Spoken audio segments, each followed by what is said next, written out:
I'm doing great, Emily. Thanks for having me. Okay. We're still working hard to put Cup Royale together. Although we met with a group of people yesterday that I believe are going to actually, I met with them again this morning. Actually, twice this morning, now that I think about it. Um, and yesterday, and they think they're going to put the money on the table and to make Cup Royale a reality.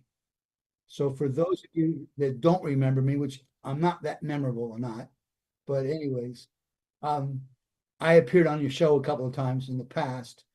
We're putting together the first ever, first annual. This is the coolest thing ever. I mean, just cool. It's beyond cool. Okay. Whoever wrote the book, Cool, had this in mind. Okay. But this is like beyond cool. We're racing, okay, all the way around the planet in power boats, not sailboats, power boats. Okay. They've been using sailboats for going around the world for basically 500 years. Okay.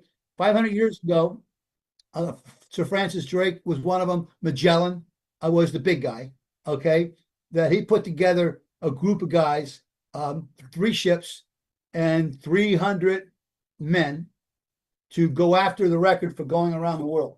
That's 500 years ago.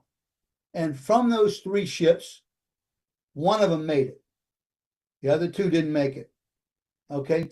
From those, it's about 300 men, 18 made it alive. The other rest of them didn't make it alive. And Magellan, the guy that put together the voyage, he was one of the ones that did not make it alive. Okay. And so since then, they did it in, I think, 335 days. I have to go look at the exact figure. Then there was an Italian guy that went after it, and they made it. All their people made it alive, which was good, but they were almost the exact same number of days as Magellan. Okay, and so, anyways, they didn't break the record, but but making it there alive is a pretty important thing. Okay, um, and so all throughout history, people have done it and gone after it. And right now, the U.S. Navy holds the record. They've held it for 65 years. Um, they went around the world in 60 days and 21 hours, just shy of 61 days. They did it in a $1.2 billion submarine, and using in today's dollars, I'm going to repeat that $1.2 billion submarine. It was nuclear powered, and they that's a big deal. It's 447 feet. 400, we'll round it off to 450. We'll call it 450, 450 feet, nuclear powered, twin nuclear reactors. They spent approximately $60 million in today's dollars to go around the world. That's what their costs were.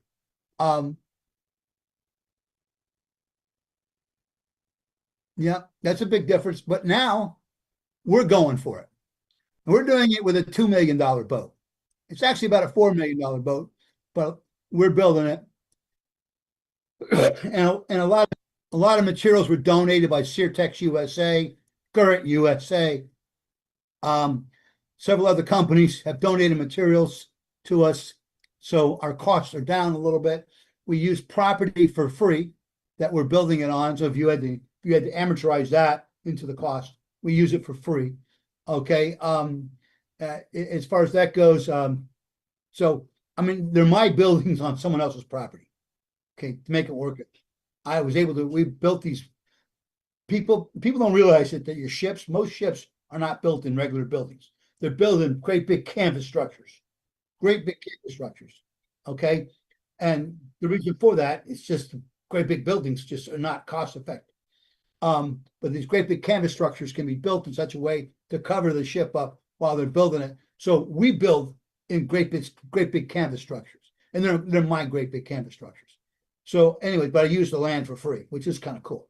So if you don't have to amortize that expense of using the land and all of that into the equation, so it comes out to about $2 million of building it, and it's really about a $4 million boat. And our target is not 60 days. No, ma'am. No, ma'am. Okay, now my official target and my real target are two different things. My official target is 50 days, which is, I mean, that's blowing the doors off the record. That's big time. Se yeah, several other teams have gone after it and tried to break the 61-day record or 60-day, 21 hours. No one has ever done it, ever. Okay. Um, and so they've actually created a different category for smaller boats because they say, well, they should have been able to take more time than a 450-foot nuclear powered vessel, which makes sense. Okay. But we're going after that record. And my target is 50 days officially. My calculations tell me if nothing breaks, which is probably not realistic, something's going to break. Okay. And if we get to every harbor and we're able to get in and get out in 6 hours, which is kind of, we have teams that will be there ahead of us. And they're designed, excuse me, I'm still got a little bit of cough from being sick a couple weeks ago. You get that you get sick and then you get that cough that stinks. I got the cough that stinks. I'm not sick, just have the cough that stinks. Anyways, so they'll throw a cough drop in the mouth. And maybe I'll get a cup of coffee in a second. Anyway, so but we'll go after that. And if nothing breaks, and if we can get in and out of every harbor in 6 hours, and that's the budgeted. Now we know some harbors we're going to get in, get out in 2 hours. Some harbors we get in and get out. It ain't going to be 2 hours. It's not going to be 6 hours, and it might even be a whole day. Okay, so the idea is you got to have your team there in advance. They got to have custom people down to the docks. Okay, you're going to have fuels down to the docks. You're going to have food supplies down to the docks. You're going to have the dock letting us leave it there, for a couple hours while we get in before we get there. All of that stuff. So you got a crew that gets there 3 or 4 days ahead of you, and their whole goal is to get you in and out. Okay, but 100% certain something's going to break. 100% certain we're going to have some trouble getting in and out of some harbors. But if we can average 6 hours to get in and out of the harbor, that's really good. And so that's our target. And if we don't get caught in a really bad storm, you get caught in a really bad storm, it's going to slow you down too. So the real numbers tell me if everything goes, I'm going with this perfect thing, it ain't going to be perfect. Okay. But if everything goes perfect, we can do 37 days. And that is huge compared to the U.S. Navy's nuclear-powered submarine, 100 billion, $1.12 billion vessel. As far as that goes. But again, we don't know the future, and that's part of the adventure. Is you don't know how things are going to be, and you're pushing things to the limit. And so if you don't push to the limit, you don't find out where your limits are. You don't know what the limits are. If you don't try to break those limits, you don't make any advancement. Okay. That's, the fact that we have cars out there is because people years ago tried to make cars work. Okay. And the first few cars that were built didn't work very well. Okay. Big steam engine. That sounds exciting, but to actually look at it, it was much better to stay on horseback than ride the steam engine. But the steam engines were the predecessor. They were the things that worked up. Some of them blew up. Okay. That's not really good. Not good. Not good. And look at all the rockets that launched. I grew up in Cocoa Beach, Florida, right next to Cape Kennedy. And when I went to school in Cape View Elementary, Cape View was less than 1 mile from Cape Kennedy, from the Cape. And so when we could hear the rockets go off, and they would let us, rocket, and we'd all run outside, and the school teachers let us. They let us. They led the pack. Come on, go, go, go. We're running out the door. And we're looking up and we're seeing these rockets. And, a couple of times we saw them blow up. Okay. And we're little kids. Most of them, thank God they were unmanned, most of the ones that blew up. Unfortunately, there was two that blew up that were manned, that were in the air. And then one that blew up on the basically in the test center. They have a test center. And three guys died. My dad knew those guys. Um, so anyways, but they're a test center and they had these astronauts in there and they were going through all the testing and stuff, and it blew up. And so those things happen. I mean, but now, us launching a rocket in outer space is still cool, but it's not. I mean, it's still really, really cool. Okay, but it's not astronomically out of our brains. Like, you follow what I'm saying?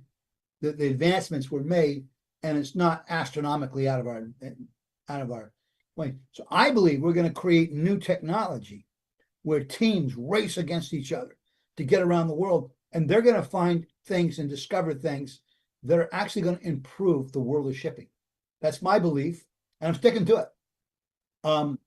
That the world of shipping needs some improvements, and it's time for some improvements. And so, I mean, 90% of all trade still takes place by ship. And the basic propulsion system of the bigger ships has not really changed much at all in the last 100 years. Okay. The diesel engines were brand new 100 years ago. Most of them were still steam engines, but eventually everybody adapted the idea of the big diesel engine. Okay. And we ran these big diesel engines off of not diesel fuel, but we ran them off what they call bunker fuel for most of the time. And bunker fuel is whatever's left around.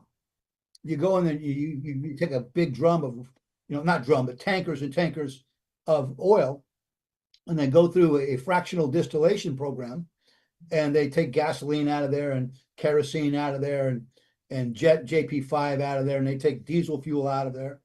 And what you got left over is a bunch of junk. And whatever that junk was, they called that bunker fuel. And basically, that was used for ships. But the problem with that is it's full of sulfurs and it's full of all the chemicals and stuff that you don't really want in your other fuels. And so that was being burned in ships. And so in most countries, that's become illegal as well to use the bunker fuels. So now they're using something very similar to a diesel, not quite the exact same thing as the diesel that we use in most of our trucks or our cars, but it's marine grade diesel. Anyways, so it looks like you got people showing up here momentarily. Is that right?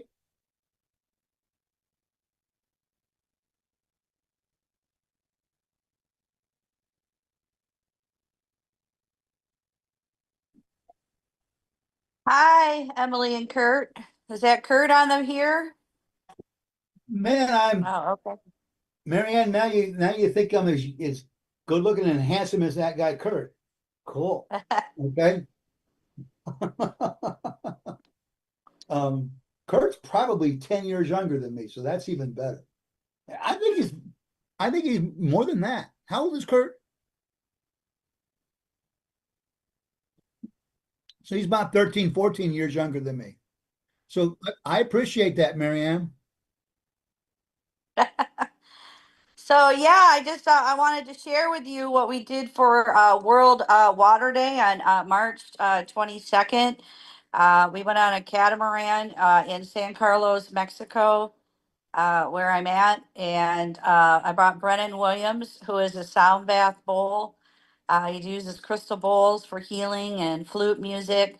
And I coordinated with the captain and the cruise director to go out on a Friday night where the dolphins were. And our boat attracted more dolphins with him playing the flute music, and the dolphins actually came up right up underneath them because of the sound vibrations and the frequencies with the dolphins. And then it was kind of like a trial run for us to show them what could possibly happen. We didn't know. And then we filled the boat on World Water Day. And we had Marta, who is a drummer, who did drumming with the dolphins in Costa Rica and Hawaii. So it was a very awesome spiritual healing event around the vortex in San Carlos, Mexico, by the dolphin excursion where they've released them. And it was a very magical experience. So I just wanted to share that with you as being a boater, cruiser, sailor.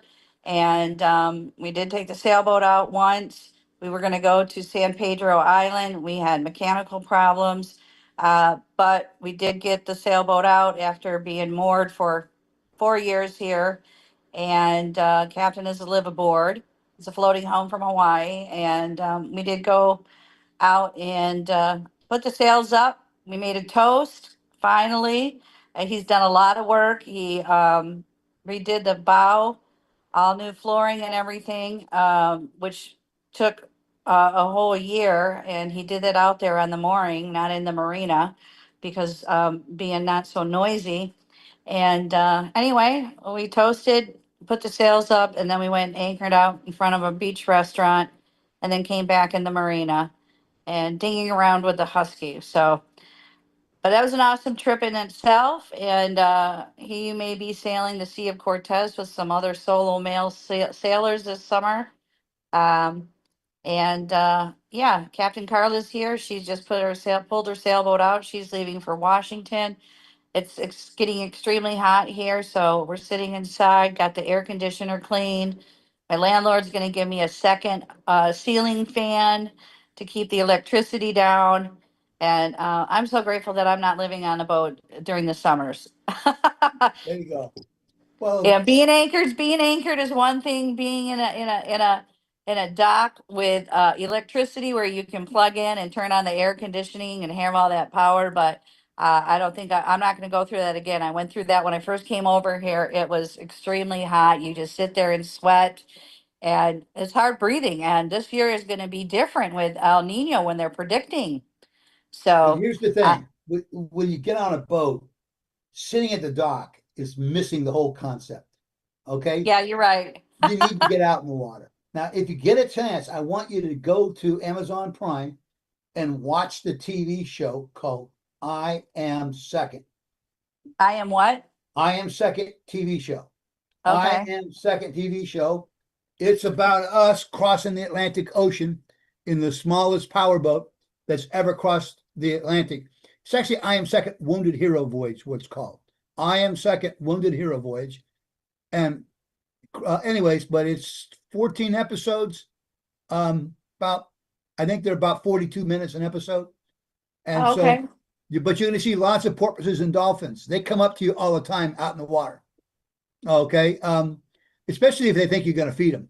They even come up more. Can't imagine how that works. But I've Can never you put tried that in the chat? Could you be kind of put that in the chat? I have a hearing loss, so I want to make sure I understand it correctly and on Amazon Prime. Amazon Prime. Okay. And it's all right. It's called Please put it in the chat.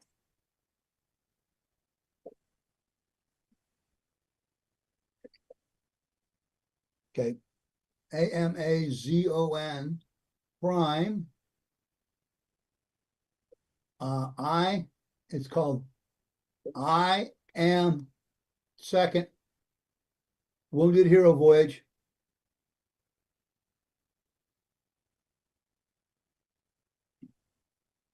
Oh, you know what? I think I typed it in the wrong spot. Let's try this again. I am second wounded hero voyage. It's on Amazon Prime. And I think it's like $1.99 to watch it or something like that. It's pretty Do inexpensive. do you have to have Amazon Prime? Because I don't think we have. I'm not sure. I'll look. I'll ask my landlord. If you don't have Amazon Prime, they charge you like $1.99. If you do have it, it's free. All right. Well, we'll see what I can do in But Mexico here. So, but yeah, very interesting because I'm looking for I'm looking for series to watch. I enjoy it because, like I said, it's extremely hot, and also listening to audiobooks. So, and but yeah, it's all good. I mean, it's pretty interesting. So, looking forward to it. it's And we actually applied with my book series with the ocean cleanup, a book, Underwater Acts of Kindness, dedicated to Boynton Slat of the Great Pacific Garbage Patch. Brennan and I got an email from San Francisco filmmakers. They were looking for 4 people with disabilities to gift them a grant from $5,000 to $25,000 to um, bring their project into filming. So we spent several hours writing up the synopsis, so to speak. And I'm hard of hearing, and I got swimmer's ear, so my ears are bothering me. They're throbbing, and we got the Schumann frequencies that are kind of going off, affecting everybody. And anyway, we hope that we are the winners and open to receive that grant funding in October. good So luck to you on that. yeah, so Uh, this is the book Underwater Acts of Kindness, dedicated to Boynton Slat of the Ocean Cleanup. He's doing amazing things around the world, and these are sign language characters with a soundtrack by Lucy Lynch and The Perfect Wave. Noah's hard of hearing whale after a boating accident, and is recruited by a sea turtle called the General of the New Earth Army to tackle the Great Pacific Garbage Patch.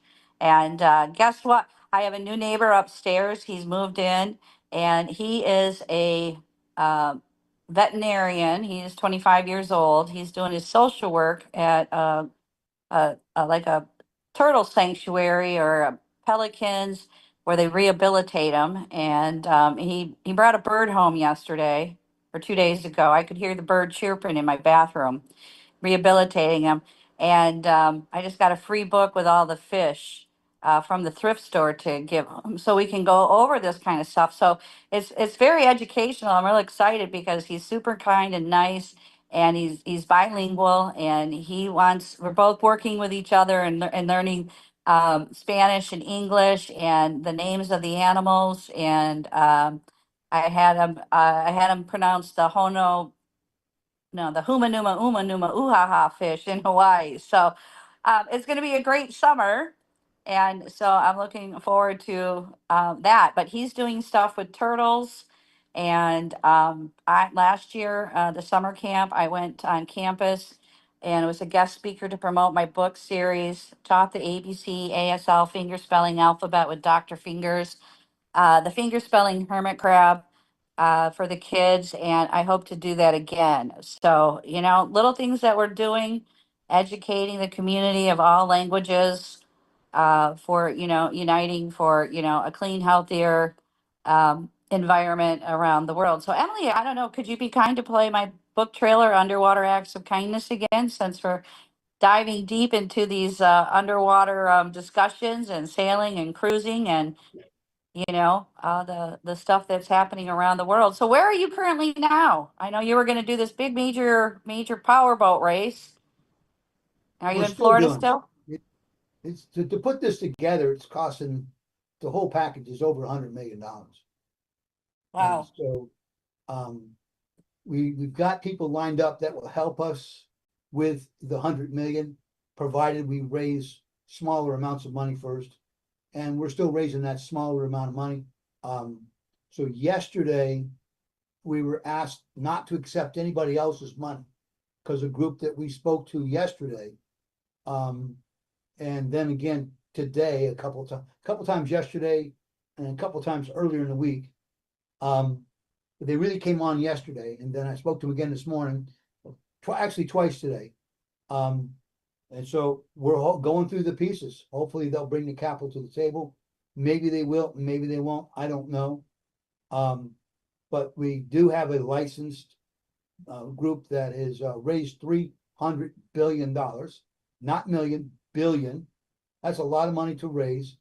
and they have agreed to help us with $100 million.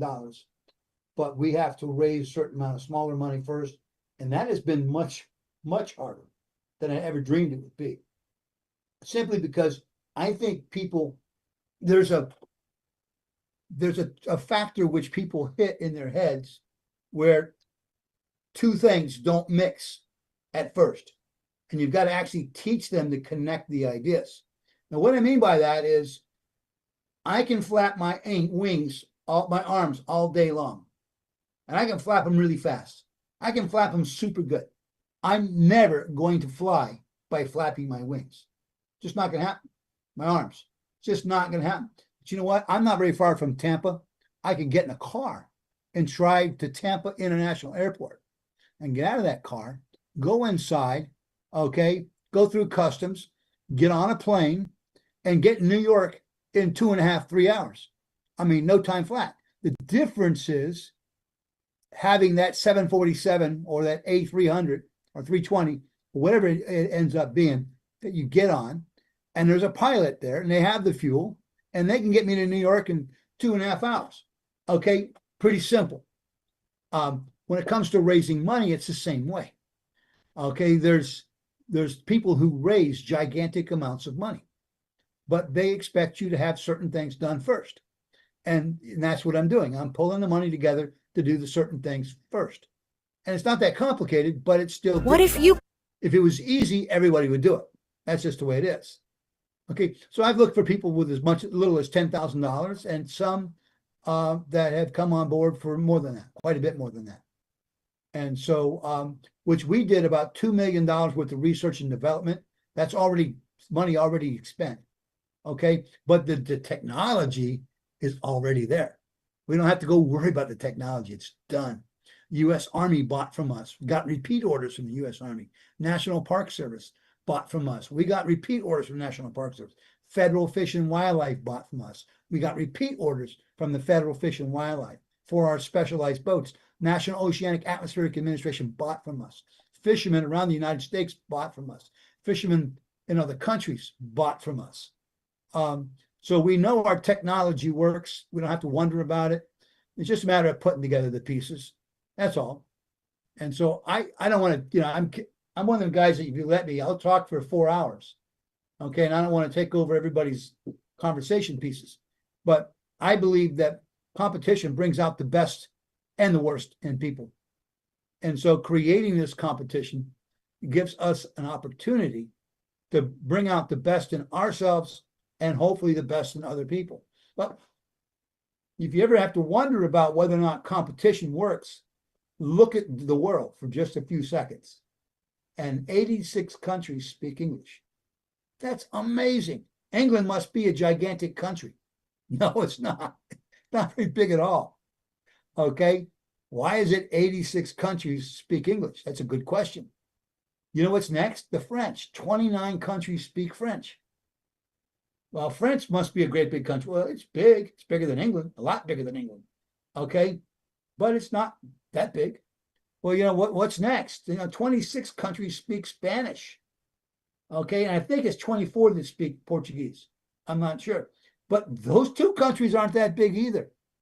So you got to come and say, what is it about the rest of the world?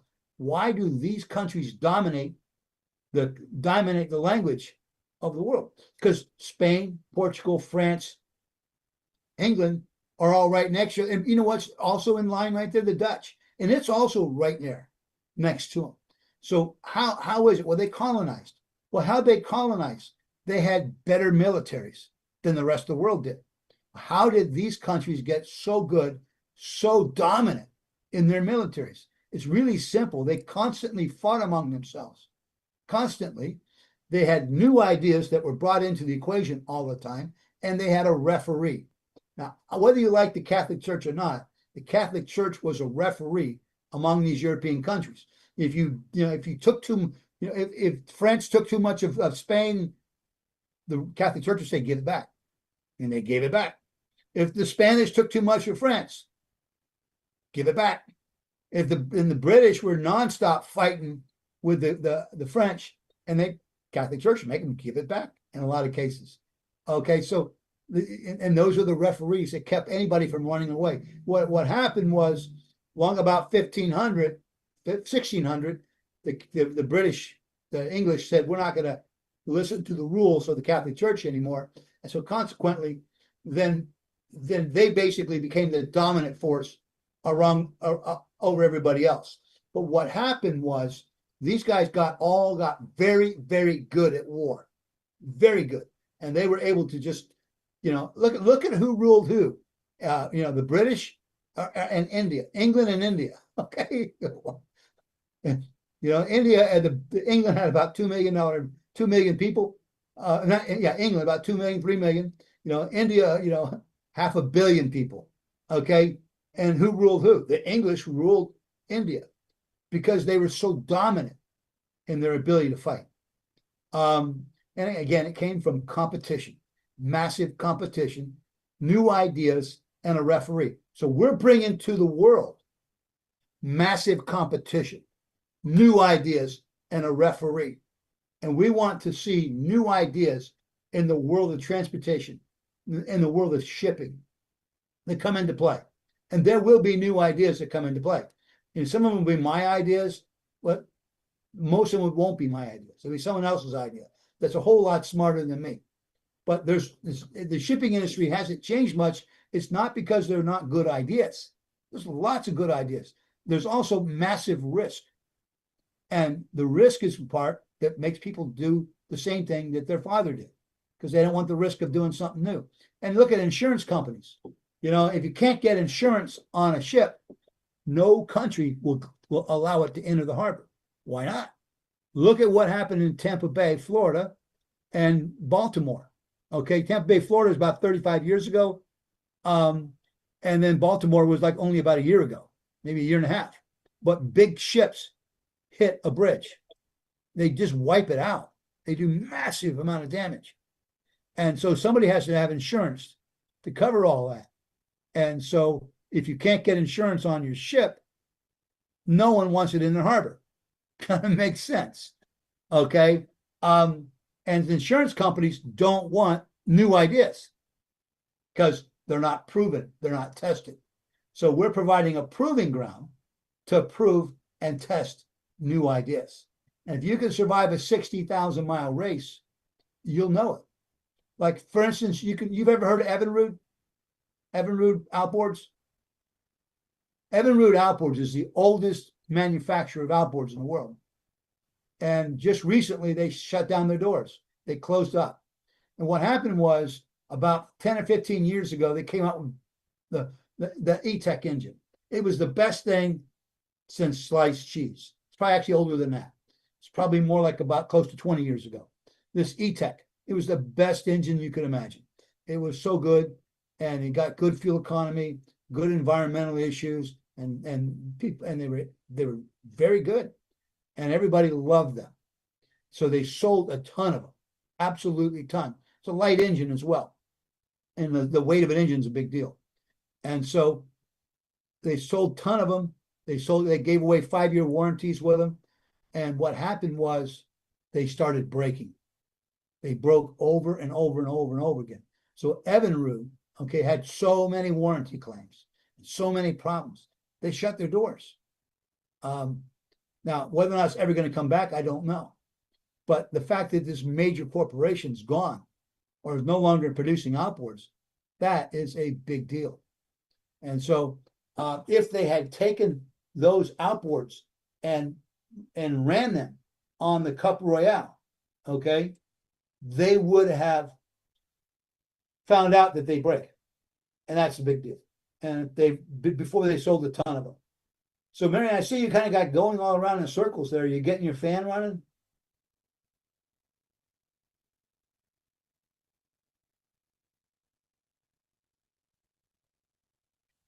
Hello? Is it just me?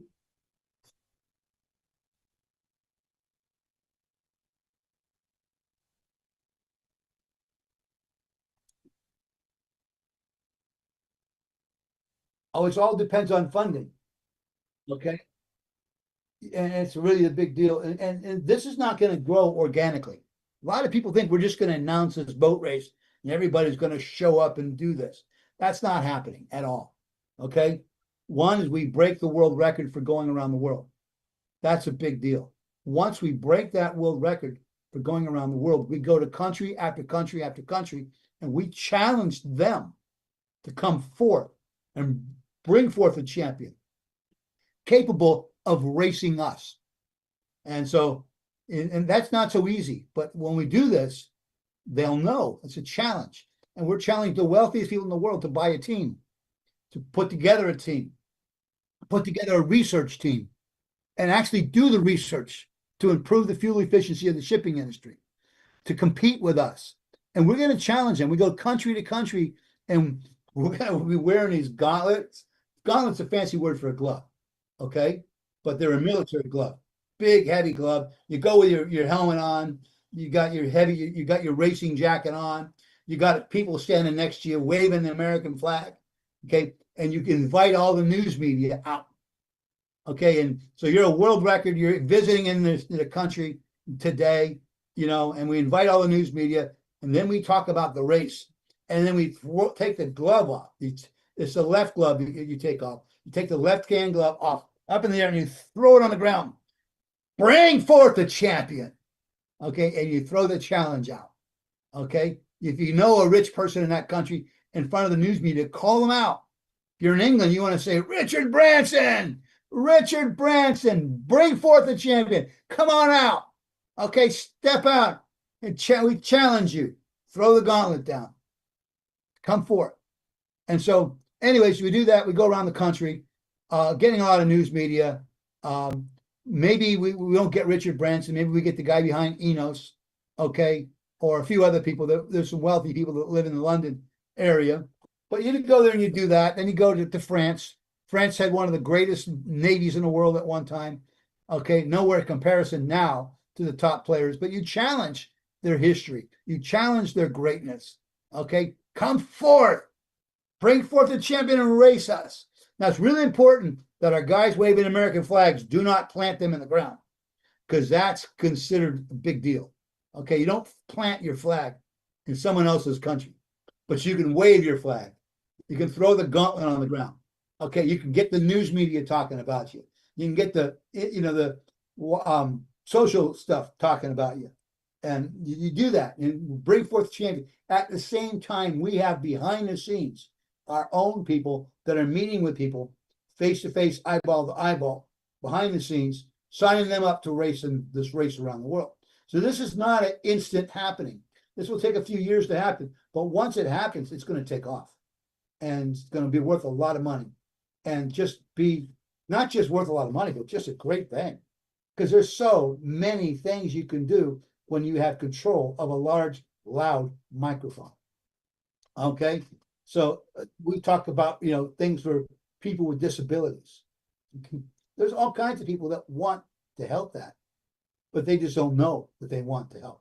So if you have the microphone, you can challenge them to help and do things. We want to open hospitals in third world countries. We in America, we take for granted the existence of a clean hospital. If you go to most countries, you have two different levels of population. You have the rich and you have the poor. Okay.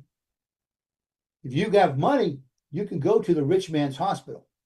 Okay. That rich man's hospital is clean. It's high standards. Okay. But if you don't have any money, you don't get to go to the rich man's hospital. Okay. They don't take care of you like that, like we take for granted. You go to a second-rate hospital that unfortunately is not so good in many, many countries. So my niece, Christy Brown, was in Honduras, and she went to a hospital. And while she's in a hospital, she contracted tuberculosis. Then she went from one hospital to another, and eventually she ended up in the capital city of Tegucigalpa, which I'm not pronouncing that correct. I just call it Teguci because I can't pronounce it correctly. But it's Tegucigalpa or something like that, the capital of Honduras. You can look it up and get it right. I don't have it right. So my brother lived there. He passed away about 3 months ago, 2 months ago. But his daughter died for lack of a clean hospital. She was 9 years old. 9 years old. Pretty little girl. Just it's insane. And so what we want to do is part of what we're doing is we're going to help to raise money to establish the infrastructure for some clean hospitals and Doctors Without Border. If you provide the hospital place, if you provide the nurses, you provide a lot of the equipment, a lot of these guys from Doctors Without Borders will come and work in your hospital for a couple of weeks and go home. And then you basically bring in the coordinators to have people that come and make it easy. You want to make it easy for these doctors to come and help, because most of them would like to come and help for a couple. You go and look, if you're making really good money and not everybody's making as good money as you feel good about going and spending a couple of weeks helping some people that don't have a lot. And so this Nicaragua is the same way. A lot of those countries, you've got the very wealthy and you've got the poor. And so our goal is to basically provide some funding for that. And we've got the another thing we want to do is the Cup Royale Eagle Claw Award. And we're looking for a sponsor for that. But we're going to be looking for veterans all across the country that served in the military, that are no longer in the military, and that are working a for-profit, keyword for-profit organization. And so we want to help to fund a couple of those using the power of the microphone to get them funded and move forward. Now, the reason you say, well, what about the nonprofits? Well, there's lots and lots and lots of organizations designed to help the veterans that's working in a nonprofit. But there just aren't, there's nothing out there designed to help the guy to get a for-profit company off the ground. So we want to have a big contest, okay? And it's a lot of publicity for the contest, et cetera. But it's really just a big deal that we can help a veteran. So if you don't know the story behind the Eagle Claw, but in 1979, the American embassy in Iran was taken over by terrorists. I was in the Marine Corps at the time, and when they took it over,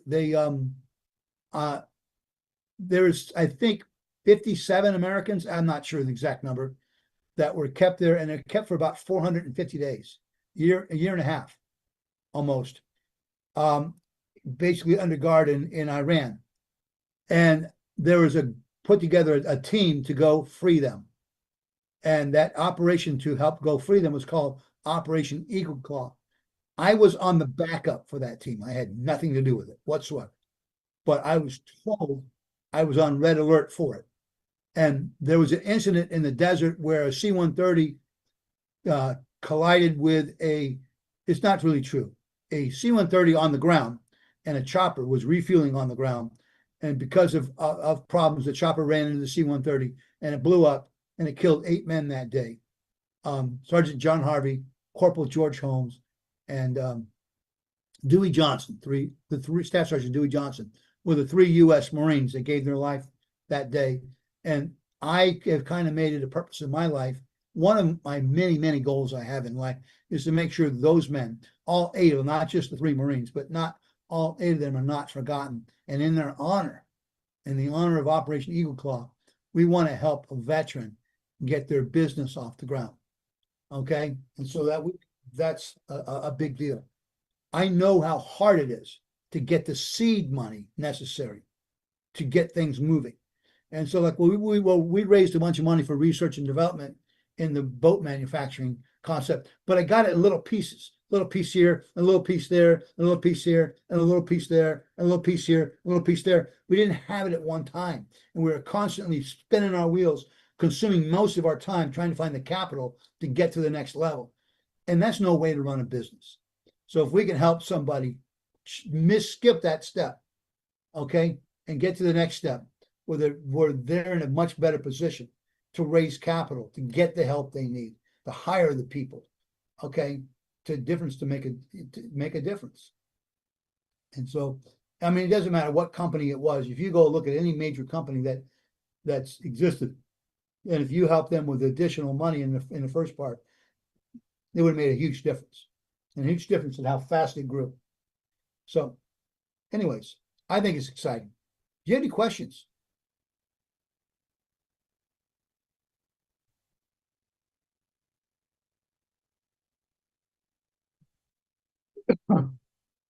Well, I hate Black Friday. Okay, I just hate it. Now, if you don't know, when Black Friday is the day after Thanksgiving, where everybody goes shopping. Not, excuse me, not everybody, but lots of people. And I just totally, excuse me, can I be excused for like, I promise I'll be back in less than 30 seconds. Okay? I'm getting something to drink. Okay? Less than 30 seconds.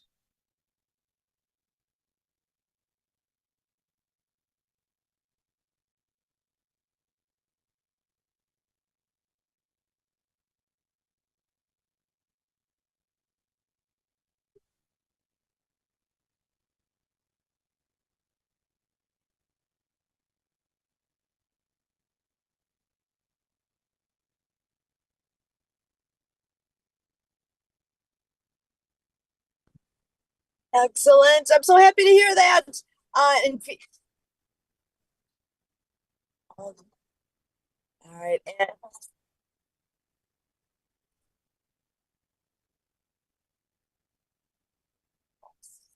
And give me just a couple minutes here and I will be able to join you on screen. I'm actually in transition right now, but I will be with you in just a minute. I'm so happy to see you guys here. Sounds like you got someone coming back.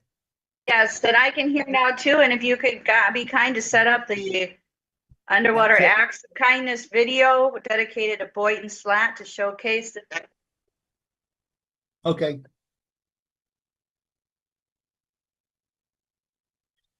So getting back to your question, I hate Black Friday. I hate going to a mall with 5 million people and you're so many people you can't stop and look at anything. Kind of like being pushed through the shopping store. I just absolutely hate going there. My wife loves to go shopping on Black Friday. We have a daughter and 2 kids, 2 boys, 3 kids. So on Black Friday, she went with my daughter and went shopping. Me, I took the boys and went camping. And so our friend came with us. He brought his boys, and he has the same philosophy I do. Let's go camping. Let the wife go shopping on Black Friday. So Larry and his boys were out with me and my boys, and we hit a rock, and we broke the motor on the boat. And that got me thinking that we can put a man on the moon, and we can't make a boat that would go over the top of those rocks and not worry about it. So I basically started dreaming about it, designing it, had no idea what I was doing. I do have a strong physics background, but I really had no idea. And start testing and testing and testing and testing and testing. And anyways, I was drawing out, and finally my wife said, either do it or shut up, you're driving everybody nuts. So I decided to move forward with it. I mortgaged my house, took a big loan against it, 4-bedroom, 2.5 bath, 2-story house that I had been paying on for 23 years.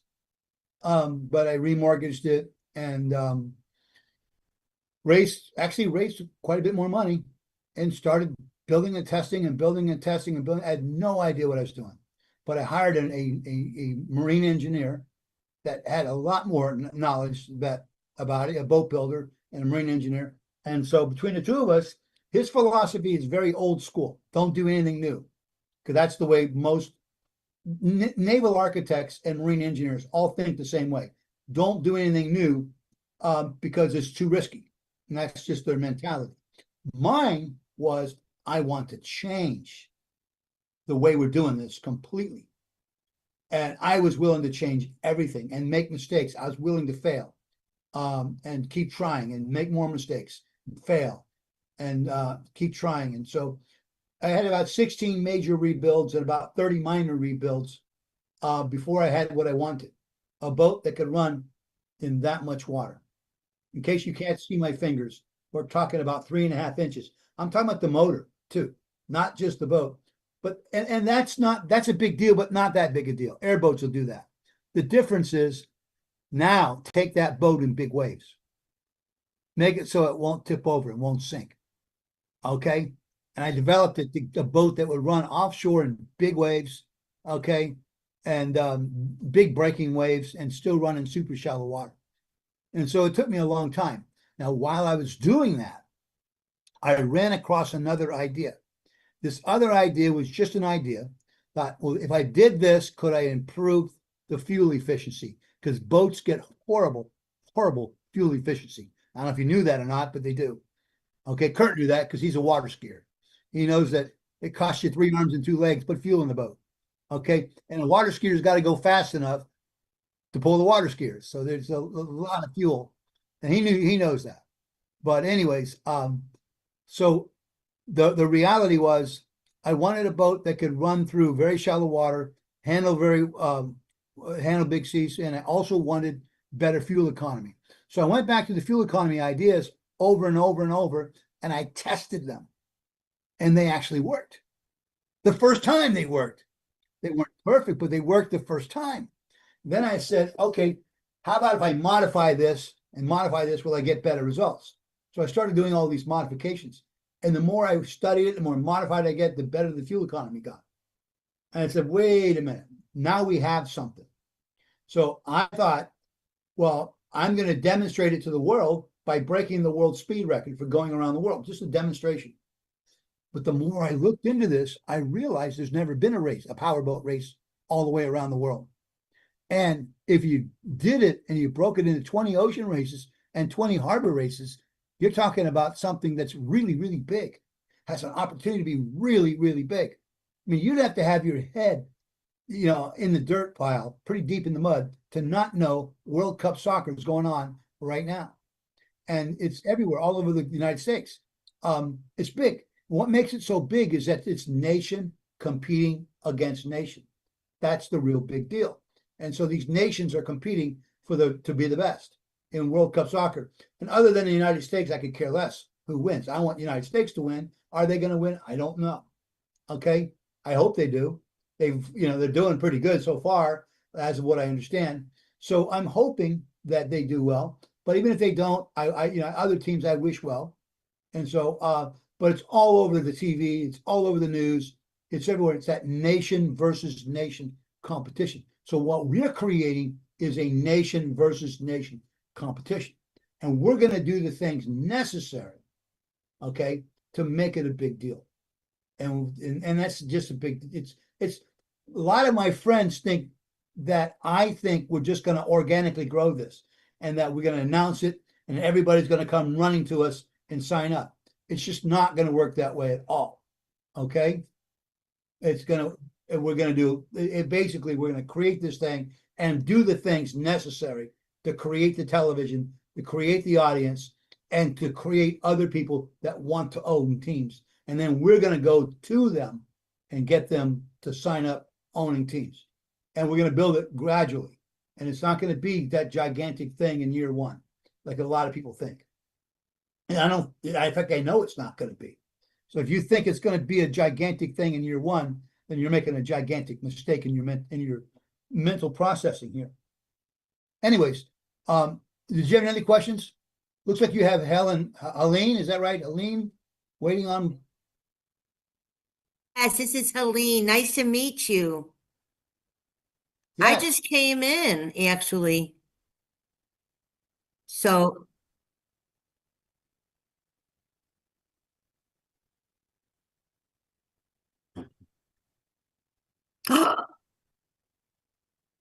wow. So sailboat, obviously, right? Oh no. Can you take me with me? I'd love to go with. I love boating. Potentially. You know what? When I used to live in because there Chicago, are more people that want to go. I than love we have it though. I'm a boater. I'll throw the lines for you. I used to live when I lived in Chicago. When we were married, we had a boat. We had a 38-foot sea ray, and we used to cross the lake to go to Michigan, and we would go all over the place. I loved it, but racing's another story. Yes, well, this is not your average race by any way, shape, or form. How fast do you go? So we're gonna try to average 37 knots. Oh, okay. That's Average, pretty fast. That's actually average. very fast. Okay, average. That's key word. Average. Oh my Okay. gosh. And you got to average that in big waves, and you got to average it in small waves. Small waves not that big a deal, but in big waves, then you got to look at the size of the wave, the direction of the wave, your direction you're heading. Okay, what kind of whether they're steep or non-steep, they're rolling waves or steep waves. If they're cresting, are they cresting? All of these things come into play. And so if you're and the size, okay, for us, you know, and I don't want to. Okay, the average wave in the ocean is between 3 and 6 foot. That's Right. okay, in the ocean. A very small percentage is above the 6 foot, and a very small percentage is below the 3 foot. So we build our vessels to operate in 6 foot or less at higher speed. Do you have a Okay, picture? I do not have a picture of the How boat. big are how big are the boat? How big are they? The one we're building is 68 feet long. Oh Okay. my gosh. And so yeah, it's 68 feet long, 20 feet wide, powered with a pair of twin diesel 705 horsepower motors. And so I don't like to show there's certain technology that's used there, and once you give it away, you can never get it back. You're So I right. don't You're right really about that. I show get it. pictures. Okay. I it just don't. I've had technology. Shoot. This right here is a magazine article written in Bonefish magazine. Okay. And what's the publication date? I don't know the publication date, but it's put together by a guy named Bob's World. Okay. And excuse me, it's not Bonefish magazine, it's Nautical Mile, May 2025.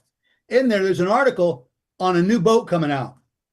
And they say right in the article, okay, that it looks like one of my boats. And here's the thing. The guy that built it was one of my best friends. Wow. Ralph, where are you from? Florida. Florida? Tampa. But I let me figured. finish point. He admits in the magazine that he copied me. Okay. This was a best friend. So if your best friends will steal from you, Yeah, right. okay, what about the guys that didn't? There's another boat called the X3, put out by a boat company called Shallow Sport, and they're in Texas, and they've made a big deal on how they invented that boat and how they put all this work into it. It operates on the tri-tunnel propulsion system, which I have a patent on, the tri-tunnel propulsion system. So in the magazine articles, they're talking about how it's their greatest invention. Well, I'll tell you where he invented it. He invented it at the Tampa Bay Boat Show with a camera in his hand, looking at my boat. Wow. Okay, his name is Wesley, and I'll say it, Wesley Hudson. I don't mind saying whatsoever. He told everybody it was his greatest invention. When I challenged him on it and told them everybody that he basically stole it from me, okay, and he invented it with a camera in his hand, looking at my boat, knowing full well it was patented at the time. He then changed the story on how it wasn't his greatest invention. It's his grandfather's invention. And his grandfather invented it years ago before we were both born, which is a bunch of crap. Okay. The guy stole it. And let him sue me. Okay. We'll see how that works out. Okay. And he won't be suing me. But as far as that goes, talked to a bunch of attorneys about it. They wanted me to have it's so hard to win those cases. They wanted me to have a big dollars, and I didn't have it. So I'm sucking up all your time. It looks like you got Dr. Harvey here. Okay. Well, why aren't you suing the guy? Because as I said, the lawyers wanted a bunch of money. I didn't have it. What kind of boat did you make? I made the 67 feet long and a 20-foot beam? Well, I make several different sizes. Okay. What I'm building right now to race around the world is a 68 footer. Okay. To race around the world. That has technology on it that's completely different than other technology out there. What do you use? Twin Volvo diesels? No, we're going to use twin Caterpillars. Okay. The Volvo engine, well, that may change because we've talked to Volvo a little bit, but right now our choice is Caterpillar. And I don't want to go through the reasons why, because I may have to eat those words at a certain point in time. And so our current choice is a Caterpillar C12, 705. It's actually 715, but there's an internal loss of 10 horsepower, so 705 horsepower that it produces as far as that goes. And we think it's a good engine. It's been around a long time, and the parts are readily available all over the world. And so if we break down in the middle of Timbuktu, and instead of because we're trying to break a world record, okay, if we have to have parts shipped in from a long ways away, that may cause problems. But if we can go to a local store and buy the parts, okay, that may get us in and out much faster. And so that's a big deal. Who knows what's going to happen as far as that goes. But my choice at this moment in time is the Caterpillar 705 horsepower C12. Does that make sense to you? It does. It Okay. does. So, Volvos are good engines too, no doubt about it. And they have anyways, it gets into the drive units and horsepower ranges on drive units, keeping things simple. All of those things become factors involved in what you're doing. So if you're going after world records, again, the reason they're world records is they're hard to do. Okay, I've got 4 of them already. So it's something that's hard to do. If it was easy to do, everybody in the world would do it. And so we're creating an annual race all the way around. When are you planning on doing this, Ralph? I'm sorry? When are you planning on We're doing hoping this? to be in the water by the end of the year. So I see that you're helping raise billions for clean water. Would you be open to also there's a lot of different organizations that are creating fundraisers. I try to help nonprofits and veterans with different options to raise funds. Is there some way we could, promote your event also for other fundraising organizations? Potentially, let's have a conversation. I was just going to say, if we can do that, I would like that very much. Okay, let's just have a conversation. That's all I can say is I'm open to making things happen. As Okay? I work with the veterans, and I have different organizations that I'm very dedicated to.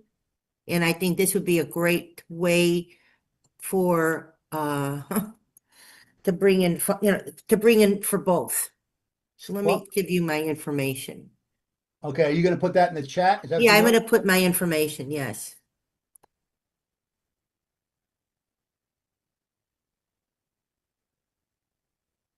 And I'm a boater, so I love it. So I think what you're doing is great.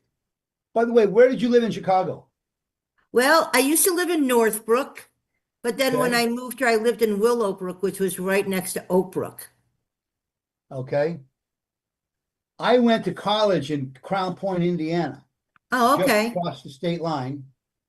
And I worked at Metron Steel Corporation on the corner of the Dan Ryan and 130th Street South. And then I spent a lot of time in the Humboldt Park area between Kedzie and Armitage and North Avenue, between North Avenue and Armitage, Kedzie and Pulaski. Well, I went to Von Steuben High School, so I'm originally from Chicago. So cool. Yeah, So nice to meet you. I never went boating in Lake Michigan, but it did go fishing there quite a bit. Oh, I love fishing. We used to catch fish, salmon, and oh yeah. Oh, if We you ever usually have get hooked by one of them steelhead trout, I'm telling you, trout. 2 things get hooked.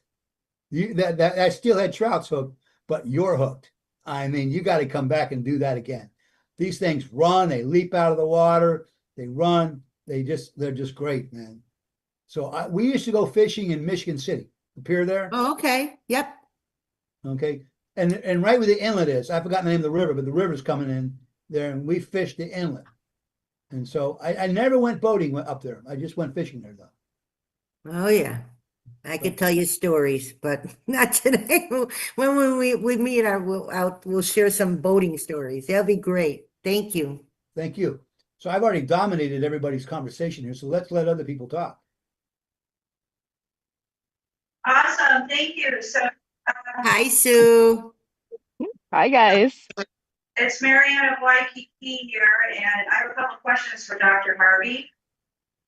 Can you hear me okay? Yeah, I can hear you. Okay, great. Well, I got swimmer's ear, and I went to saw the doctor, and I got ear drops. My jaw is like kind of swollen, and now it's been a week. I've taken eye drops. Anyway, I got throbbing, and I got throbbing in my other ear now, and we got some Schumann frequencies that are affecting everybody. But I'm overcoming it, and I have scheduled my eyelid surgery just to let people know on July 7th, so I will be unavailable. So I'm looking forward to having all this done. But my question is also, Dr. Harvey, I'm a sign language interpreter for a deaf man, and we caught up. He's in San Diego now. I signed for him in Hawaii for over a decade, and he's going to have hernia surgery. And he was waiting for the office to get back to him. They didn't get back to him. I said, give me their name and number. I'm going to call and get the ball moving forward for you because he's getting frustrated.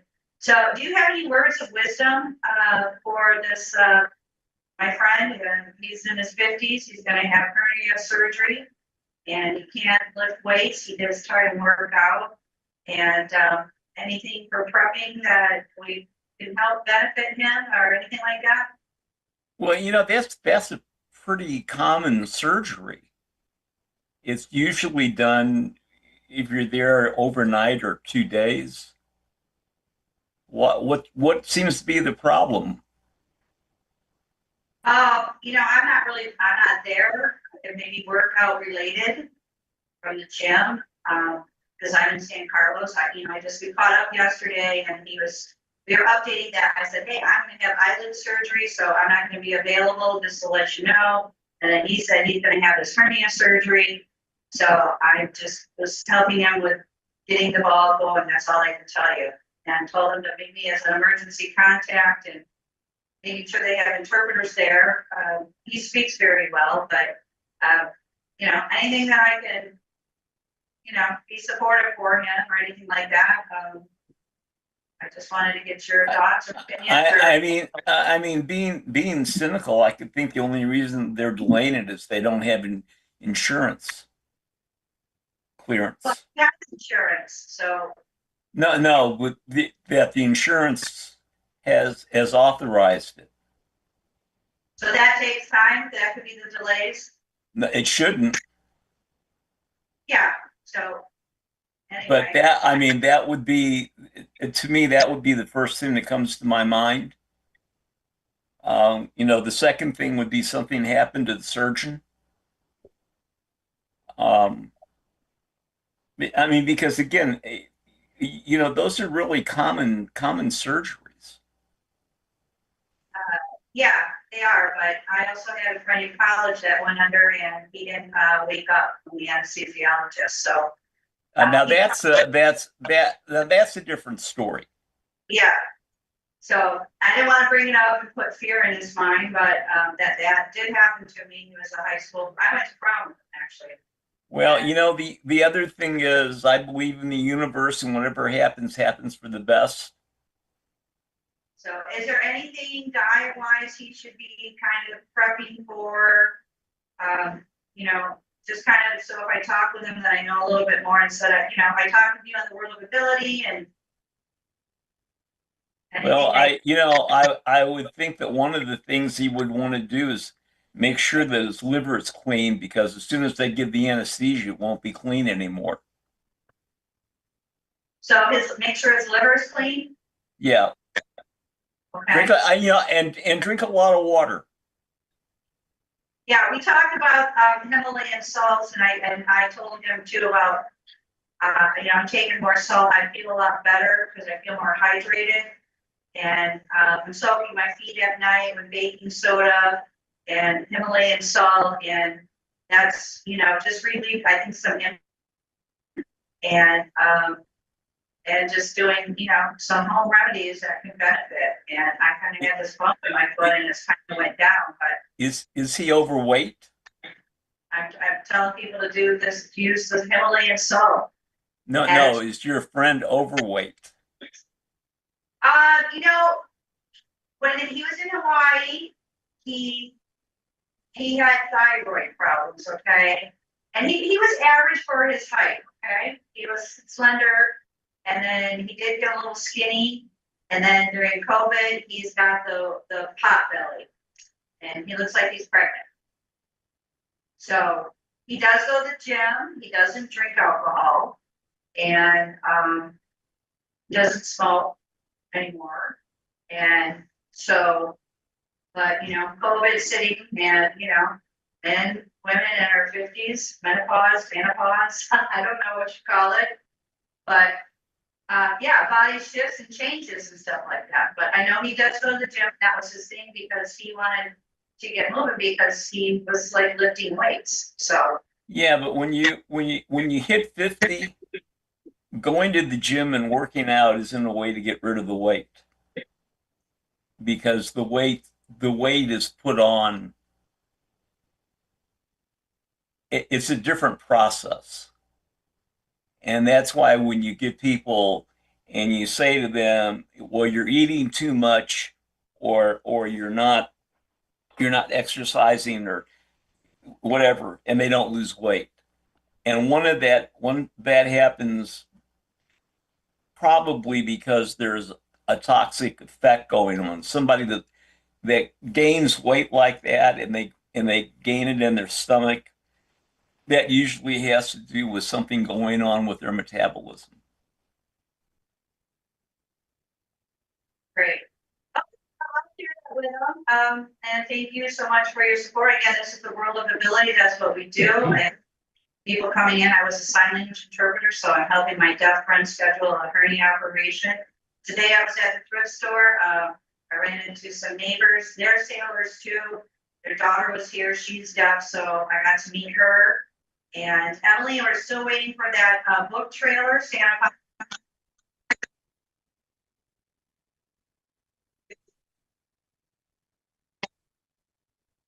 Greetings, greetings. How's everybody doing today?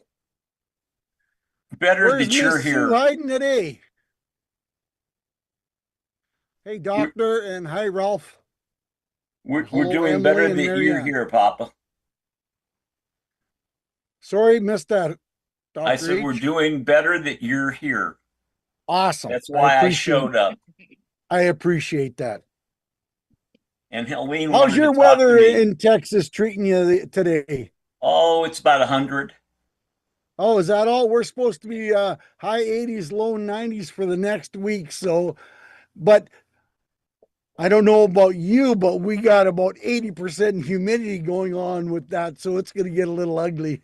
Well, it is, and that's because we're going to hit with another mass solar ejection. It's probably hitting us now, Oh, yeah. which is why the little things that come across and say you're going to see the northern lights tonight, and you'll see them up where you are for sure. Oh, yeah. Yeah. Yeah, And they've been pretty strong lately. we're having the volcanoes, and we're having the earthquakes.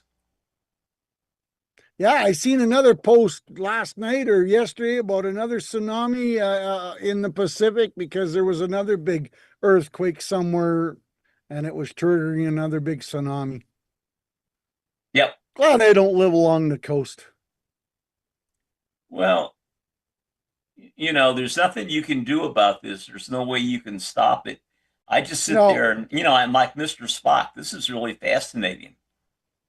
Well, yeah, I agree. Hopefully one of Right. these days it'll maybe take California, off the coast and take it away under a big tsunami or something, and we won't have to put up with California anymore. More likely California will just drop into the ocean. Yeah. Yeah. Yeah. But let's hope not. No. There's a lot of people. I do have some cousins and an uncle that still live in California and some wonderful friends. And so, yeah, let's not hope. Hey, Doc, I got to tell you, I was telling you last week that I was doing a project for a company, creating a story on their mascot and how it's developed for their business and how it's helped move their business forward. Well, I finally had a chance to get it finished Wednesday night, Thursday, and let me tell you, I had to stop reading it a couple times because it was that powerful, and it really moved me. Um, and this is our buddy Zach Clayton from Community Pay It Forward, and about his Yeah. polar bear um, and how it's developed, and the story about how his uncle and how he's dedicated a lot of stuff to his uncle and stuff. Well, if you got a chance to watch this story, it's pretty incredible and pretty powerful. And the cool thing is, my chat bot is going, "Hey, this is something a little bit different, but boy, this is something fun," and it's already created another 8 titles to go along with the same idea on how to move this story even to another whole 8 stories already. So it's pretty interesting and pretty motivated and pretty powerful. That's what makes AI so wonderful. Every time It I it use it, does. I go, wow, you know. Yeah. Yeah. Yeah. Well, I was working on a story right before this, and all of a sudden my chat decided, "Hey, I'm not going to show you a bunch of stuff. You got to guess what I was saying yesterday." I'm going, "What?" Oh, that means my computer's I got to reboot the computer just because I was getting busy and I was getting ready to jump on this, and everything goes, you know, that's the time, when you need to restart. Well, it's usually a good thing when you're running Windows. It's always a good idea at around 4 o'clock to reboot anyway. Yeah. I Yeah. learned that from IT people. Just it's better to just reboot it. Yeah. Yeah. Well, my stories are about 20 minutes long, so my internet connection is not huge, but it takes about 2.5 hours to upload a story to YouTube. So I'll just start it and let it go at night, and I go to bed, and then I wake up in the morning and it's uploaded. You know, so What kind of connection do you have? it's a cable, it's modem, it's a cable modem, but I've got, you know 500 megabyte down and 22 megabyte up. So yeah, it's So all about. what do you have, Spectrum? Yeah. Yep. Do you have their business? No. No. Well, my Do daughter you just signed on to a do you run um the service that that um measures what you got? no, it's I got unlimited, but it's No, I mean you know there's a company. They're really good. There you go. Internet speed test oh yeah, I've done that quite often. by Ookla. Yeah. Yeah. You run that one? Yes, I do. I guess that's how you know you got 22 up. Yeah. And that's pretty. I mean, for Spectrum, that's it's a lot better than you get from AT&T. Yeah. You Yeah. get My nothing from daughter AT. just signed on to a satellite system. She's getting 950 down and 950 up, which really blew me away. That she's getting the same upload speed as she is the download speed, because You usually it's you should be. How big are your files? Do you have pictures in there or no, video? they're just well, it's the video. So they're Oh, okay, it's a video. yeah, Yes, so all right. they're 2.5 gigs, 2.6 gigs. So they're a big file. So Is there an ability to compress it? no. I don't know. You'd have to ask somebody about that, but Yeah. usually you can put it in, compress it into a zip file, and when it gets Yeah, up but on YouTube, not to it'll open up. YouTube. Oh, YouTube won't open it up. Not that I know of. So, But that reminds me in the old days. I mean, Oh the real God, old dial up. Can you days. imagine trying to do this on a dial up? But your video wouldn't be anywhere near the high quality level you have now. So No. it wouldn't be if you present something with an old video, people look at you different. Oh yeah, no kidding. But So your I'm video wouldn't be the doing, quality. pretty high quality. I'm doing 1080p, so that's a pretty high quality. So it takes a little bit of because it's a bigger file. So it is what it is, and you know, I I've didn't. I got didn't. Now that you told me it's a video, I understand. yeah. Yeah, the speed test is saying 569 down and 22.6 up. That's pretty good. Yeah. Oh, I could spend more money, but where do you cut it off, right? Well, I'll tell you, they have their business one, Yeah. and for the amount of money that it costs you, you don't get a whole lot more. No. Now, if you're in a business and you've got a lot of people using it, that's different. But people like you Right. and I, nobody uses it but us. Yeah. Yeah, exactly. And the wife's computer is just set up and she plays games and watches Facebook and stuff like that. So she's not really downloading or uploading anything on her computer. So that's not going to make much of a difference. How's Ralph doing today? Ralph is doing fantastic, but he's sitting here trying to understand what Dr. Harvey does. Oh, have you guys not met before? No, we've been on the same call for a little bit, but he's been so patient and sitting there, and I'm just trying to figure out Well, what Ralph, it why is don't he you does. tell Dr. H what you do, and then He Dr. H, builds when he gets boats. finished. Oh, no. I used to build boats. Oh, I thought you're still doing that. I'm racing around the world. You're racing boats. Yes. I'm creating a new sport. Okay. And so it's the Is this biggest is thing this on going to TV. be is this going to be like the gumball rally for boats? Yeah, but it's similar concept, but not quite the same. Okay, but similar concept, and I don't want to take over the whole show here because I can easily do that. Well, give but us the short version. I'm gonna try to keep it short. Okay, the 5 largest things on TV right now. Okay, the Olympics, World Cup soccer. Okay, big time. Yep. World Cup cricket, Chinese New Year. Well, that we're gonna kink that one out. Okay, all right, and the French bicycle race called the Tour de France. Tour de Those France. are the Yep. 5 largest audiences. So Americans think the NFL is the biggest thing in the world. The reality is, okay, the average NFL game has 5 million people watching it. The average Tour de France bicycle race, 152 million people are watching it. The Oh largest crap! I didn't football, realize it was that big. largest football stadiums, 112,000 seats in Michigan.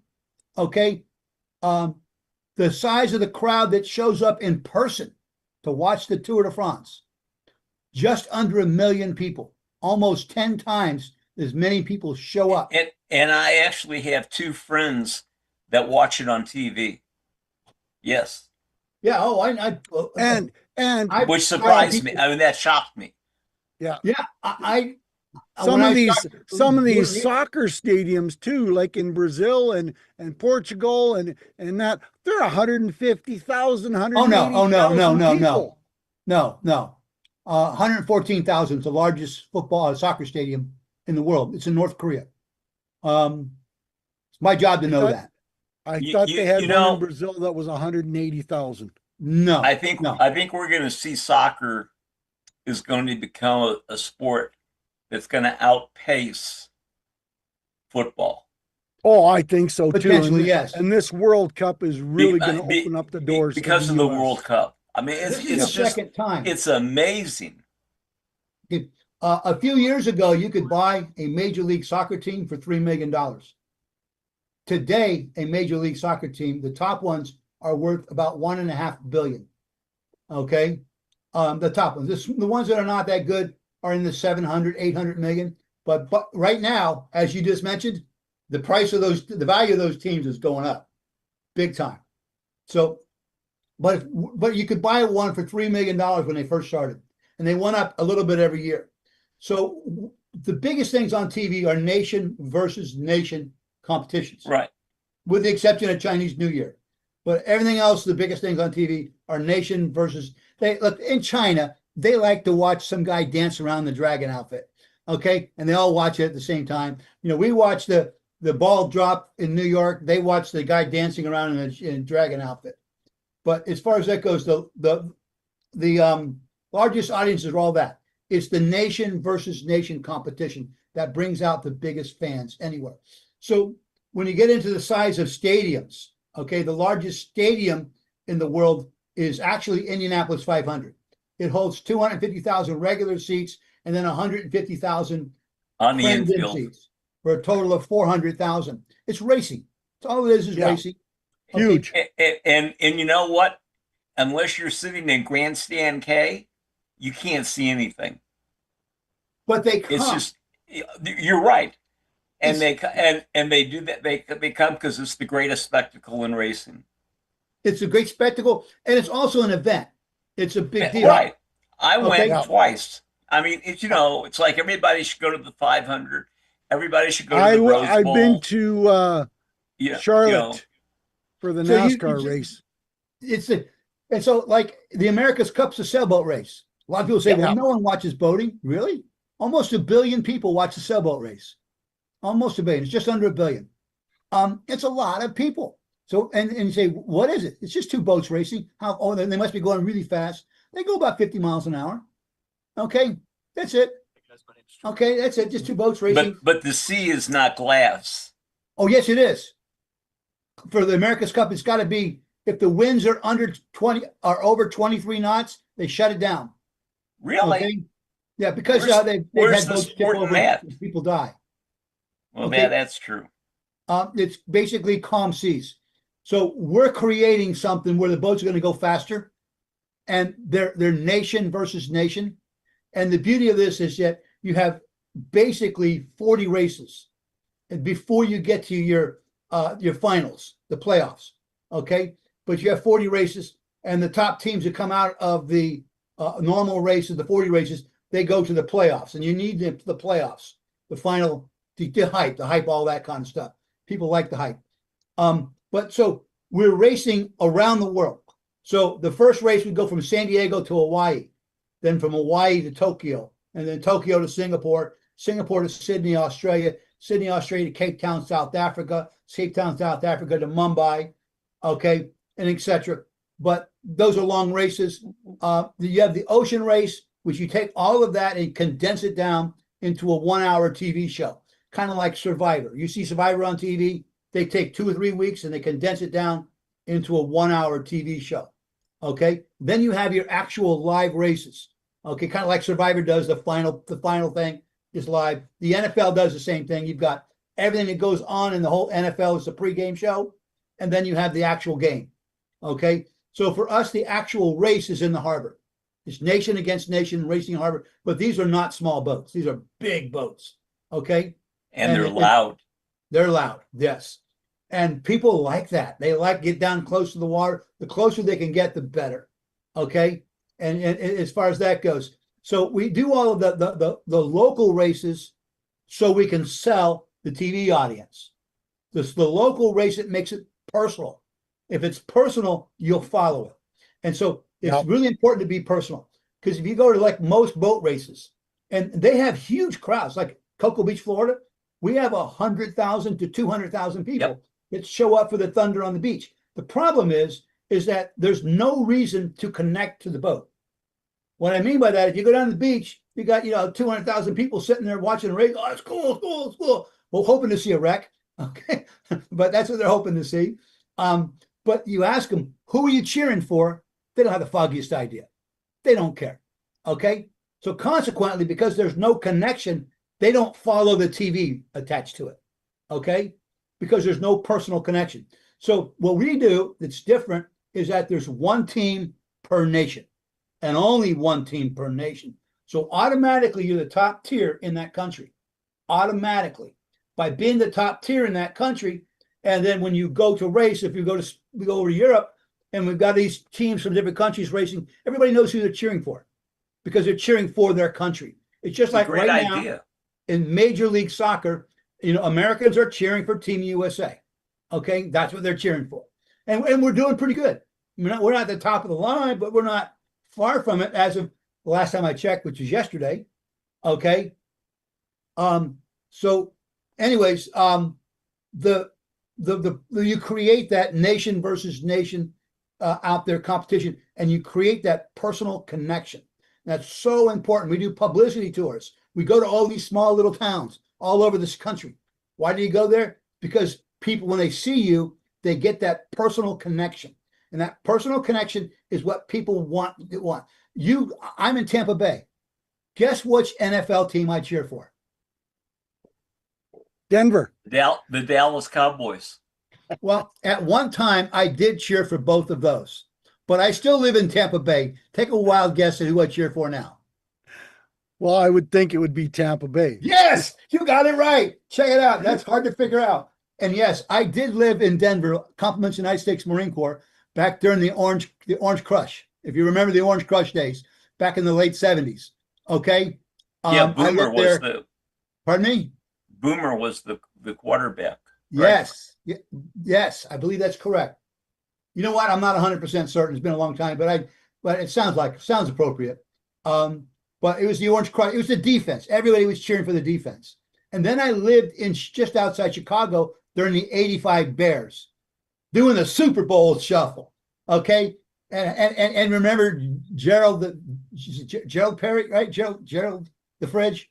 Gerald Refrigerator Perry. Yes, the Fridge. There you go. And Mike Ditka. Okay. That was 1986. Everybody, I was there in '85, '86. Anyways, I went to college there from '81 to '88, just outside Chicago, and I worked in Chicago during those days. So I remember all those. And guess what? When I was in Chicago, I cheered for the Bears. When I was in Denver, I cheered for the Broncos. Okay, and we actually cheered for the Denver Buffaloes, the college team. Okay, and I played against them also without pads. Not smart. Okay, those guys hit hard. Okay, I was in the Marine Corps at the time, and we got Navy Marine Corps games going on, and someone brought in the actual college players from the Denver Broncos, not Broncos, but Buffaloes, and we those guys hit hard, and we didn't wear pads. We were not the smartest people in the world. Okay, but anyways, my point is people cheer for the home team, and if we create that audience, okay, and that personal connection, then they follow it on TV. And that's where the big money is eventually. But that's not your big money in the first couple of years. Your big money in the first couple of years is selling franchises. You own the franchise for your country. That's important. The Formula One didn't used to be that way. Formula One was a license to race. Okay, it's called the Concord Agreement. And so you would buy an 8-year license to race. At the end of the 8 years, you're not guaranteed the right to renewal. There's no guarantee that you can get it. And so constantly they got rid of that system and went to a franchise system where now you own the race and you own the right to race. Consequently, the team valuations went from about 400 million average to immediately it jumped to 1.9 billion. Then the figures were around 2.3 billion. And now they're up to the average team is estimated to be worth $3.4 billion. What's the big difference? What's the big difference? It's the fact that you now own this exclusive right to race in Formula One. Okay, and that's a big, big deal. And so we're creating a league and teams, people buy the right to race and they own that right.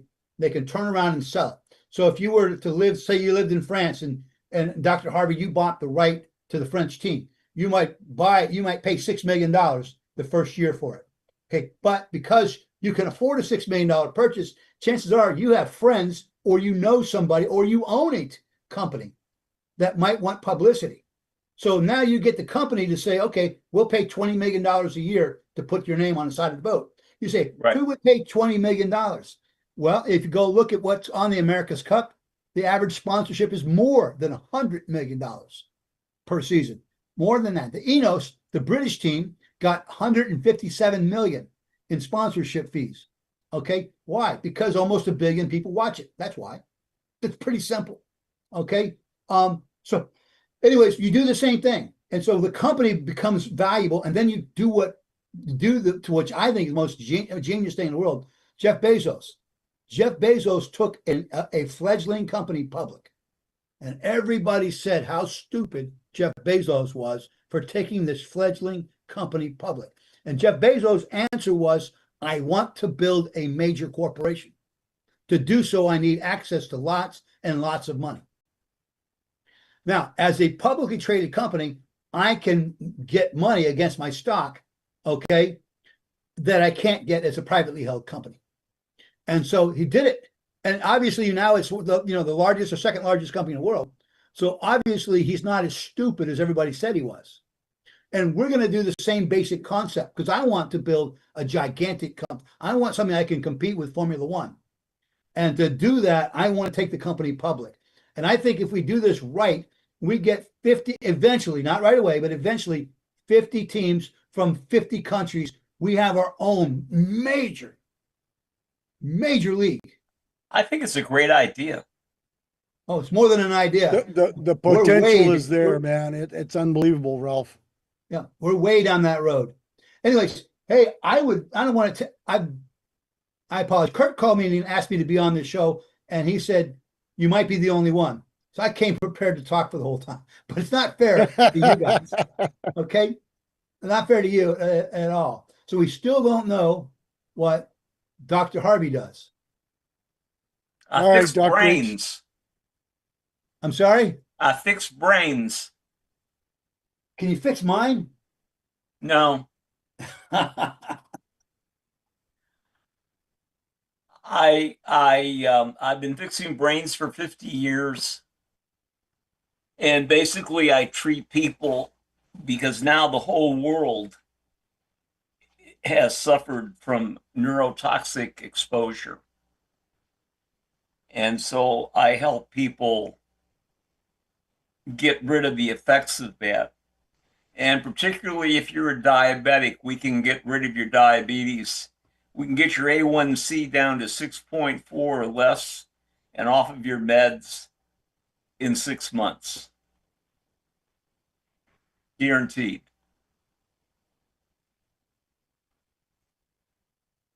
I'm taking notes, so that's why I'm looking away. I'm not. I got my information in the chat. I'm not really smart, so I kind of write things down. Okay, my information's in the chat. Cool. I've been programmed to do that. Hello, Dr. Harvey. Hi, Anna. How are you? I am well. I am well. Gosh, it was really good to see you. And actually, I saw Ralph on Roger's podcast. So that was, yeah, I saw that. I think you guys did it like 2 days ago. But Dr. Harvey, last time I was on, and it's been a minute. We're full-time RVers, and we've been on like a serious road trip for about 14 days. Right now, we're up in Mount Rushmore. So I've been slacking. Cool. Yeah, you know what? It really I'm is. jealous. It's like, well, yeah, for as long as we've traveled, we've never come up north, and it's just awesome. I mean, it's God's country. There's a big old sign too. It's like, welcome to God's country. Please come back, come back to me or something. It was just, so we've been having a big time, and I haven't been on this for a minute. I see Santa Papa John. How are you, Santa Papa John? I am fabulous. How are you today? I'm very well. You went to Mount Rushmore. I was trekking out there one time, and I delivered in Belle Fourche, and then I had to go somewhere into down by Denver. So I took the back roads, and when I got stopped that evening, I looked at the map and I went on the backside of Mount Rushmore. What a dumbass. Why didn't I go to the front way and see it? Because I'd never seen it before. And here I was on the backside of that same mountain. I'm going, what a dummy. So, but if you've ever got a chance to go through, that's where they called the, is it the Gold Hills? The Black Hills. It's the Black Hills. Yes. Yeah, yes. So there's so many pine trees. Oh my God. What's some amazing amazing scenery and Oh, yeah. beautiful part of the country. It was yesterday we did Mount Rushmore, and yeah, I'm posting a lot of pictures and stuff on my personal sites. We've come through Colorado Springs, like Terry Bison Ranch, and just Cheyenne, Wyoming. Oh my goodness, we were like parked at an RV place on the top of a mountain, Pikes Peak. It's like, wow. You've got a chance to go. I think the highway is called 187. It goes from Montana and it takes you, come out at Idaho Falls, but it takes you through the northwest corner of Yellowstone. And there is some incredible scenery and some wonderful wilderness in that road. That is Well, my definitely husband worth has been on the other side. He's been there. I've Yeah. not been there before, but we're actually going down to Omaha, Nebraska. That's Okay. home base. You know, it's time to re-register vehicles and, you know, do the medical appointments and all that stuff. But I'm missing hopping on and collaborating with everyone and talking, and so I've been trying to hop in and, you know, on their groups. And but Dr. Harvey, last time we just had a minute, you know, to chat and everything, but it's interesting. I know you talk about your business and how you treat people, and you commented on diabetes. So I'm diabetic. Yeah, I wear that sensor disc, Libre, and I've gone from an 8.6 to a 5.3. That's very And good. Wow. It Good is. for you. And you know, thank you, Lord. And my doctor said that once you've been tagged with something, you'll never get untagged. So now I'm listed as pre-diabetic, but they'll never take the word diabetic off, even though I've kept it at 5.3 now for, I don't know, a year or so. But I mean, it was up there. It was like 8.6. I did it mostly on my own. A wellness doctor. We were with him for about 8 months, and you know, insurance won't pay for it, but you know, we had the Aura ring, we had the sleep test, you know, we had everything, and he put me on something called pioglitazone, and that has really helped lower the diabetes. So, what is it that you do that actually lowers the diabetes? We teach you how to use food Okay, nutrition based. and well, I don't need to do anything supplement with you because you're already at 5.8 or 3. 5.3. Mm-hmm. And I will tell you this. This is my belief. I think that once you're a diabetic, you are always a diabetic. Yeah. So if you want to go out tonight for the next 3 or 4 nights and eat fried chicken and go to Dairy Queen, and you do that for 3 or 4 days and see what your blood sugar is. Right. Because yeah, that no. mechanism is still there. Mm-hmm. You're controlling it. Right. But you can go to Dairy Queen one night. You can eat fried chicken one night. As long as you do the things before that's going to stop the spike. Because that's what gets people sick is the spike. Yes. And if you can control, and we teach you to control the spike. Mm-hmm. And you control the spike by what you eat. And Right. Okay. and the order and the time that you eat it and the order that you eat it in. Yes, yeah, I love what you're saying. Absolutely love it. And you know what? The whole world needs to know how to eat properly, because I mean, you drive through McDonald's or whatever, and we've all done it, but that's just a death certificate, you know. And yes, you know, they say, well, organic food's more expensive and this and that. Well, it might be a little bit more expensive, maybe, but you're cutting out half of the junk that you're eating and you're eating proper food and you're learning to eat smaller meals and that type of thing, right? And you don't get hungry because McDonald's food like McDonald's are designed so you can't eat just one. Yeah. Right. Right. Food is engineered that way. So Sure. if you start eating the right amount of food, you don't eat as much. You don't eat as much. And if you eat it in the right order, your blood sugar doesn't go up. They spike. And Right. everybody's sugar spikes. Sure. Because it's biology, it's chemistry. Well, we Mhm. didn't know that. See, we Okay. thought only one that spiked was a diabetic. But Oh. that's how people walk into a doctor's office. There's nothing wrong with them. They haven't been sick. Everything's fine. They go in, and the doctor says, by the way, you've got stage 3 kidney disease, or you've got stage 3 pancreatic cancer. Used to be that those people would go into the doctor's office, they'd be Mhm. fine, and they'd walk out and they'd drop dead. And how does that happen? And honestly, we didn't know until we had CGCs and could watch what happens when people eat. Mhm. Because just taking a finger test, it isn't going to show anything. No. I mean, it's going to show if you go up to 300. It's going to show if you go up to 180. The Yeah. point is, you can go up to 180, but it's how long you stay there and how you come back down. Mm-hmm. That's the key. And that's Mhm. what gets people sick, because every time you start raising that top number and it raises the lower number, Mm-hmm. you get that range and you're up there. Uh-huh. And you may not end up with with an A1C of 8, but your A1C may get up to 6.8, 6.9, and you won't know because you're not a diabetic and no one's going to test. Mm-hmm. So Mhm. unless you're peeing and drinking water at the same time, which is then you are a diabetic. I mean, Uh-huh. there's not a question. I'm peeing and I'm drinking water at the same time.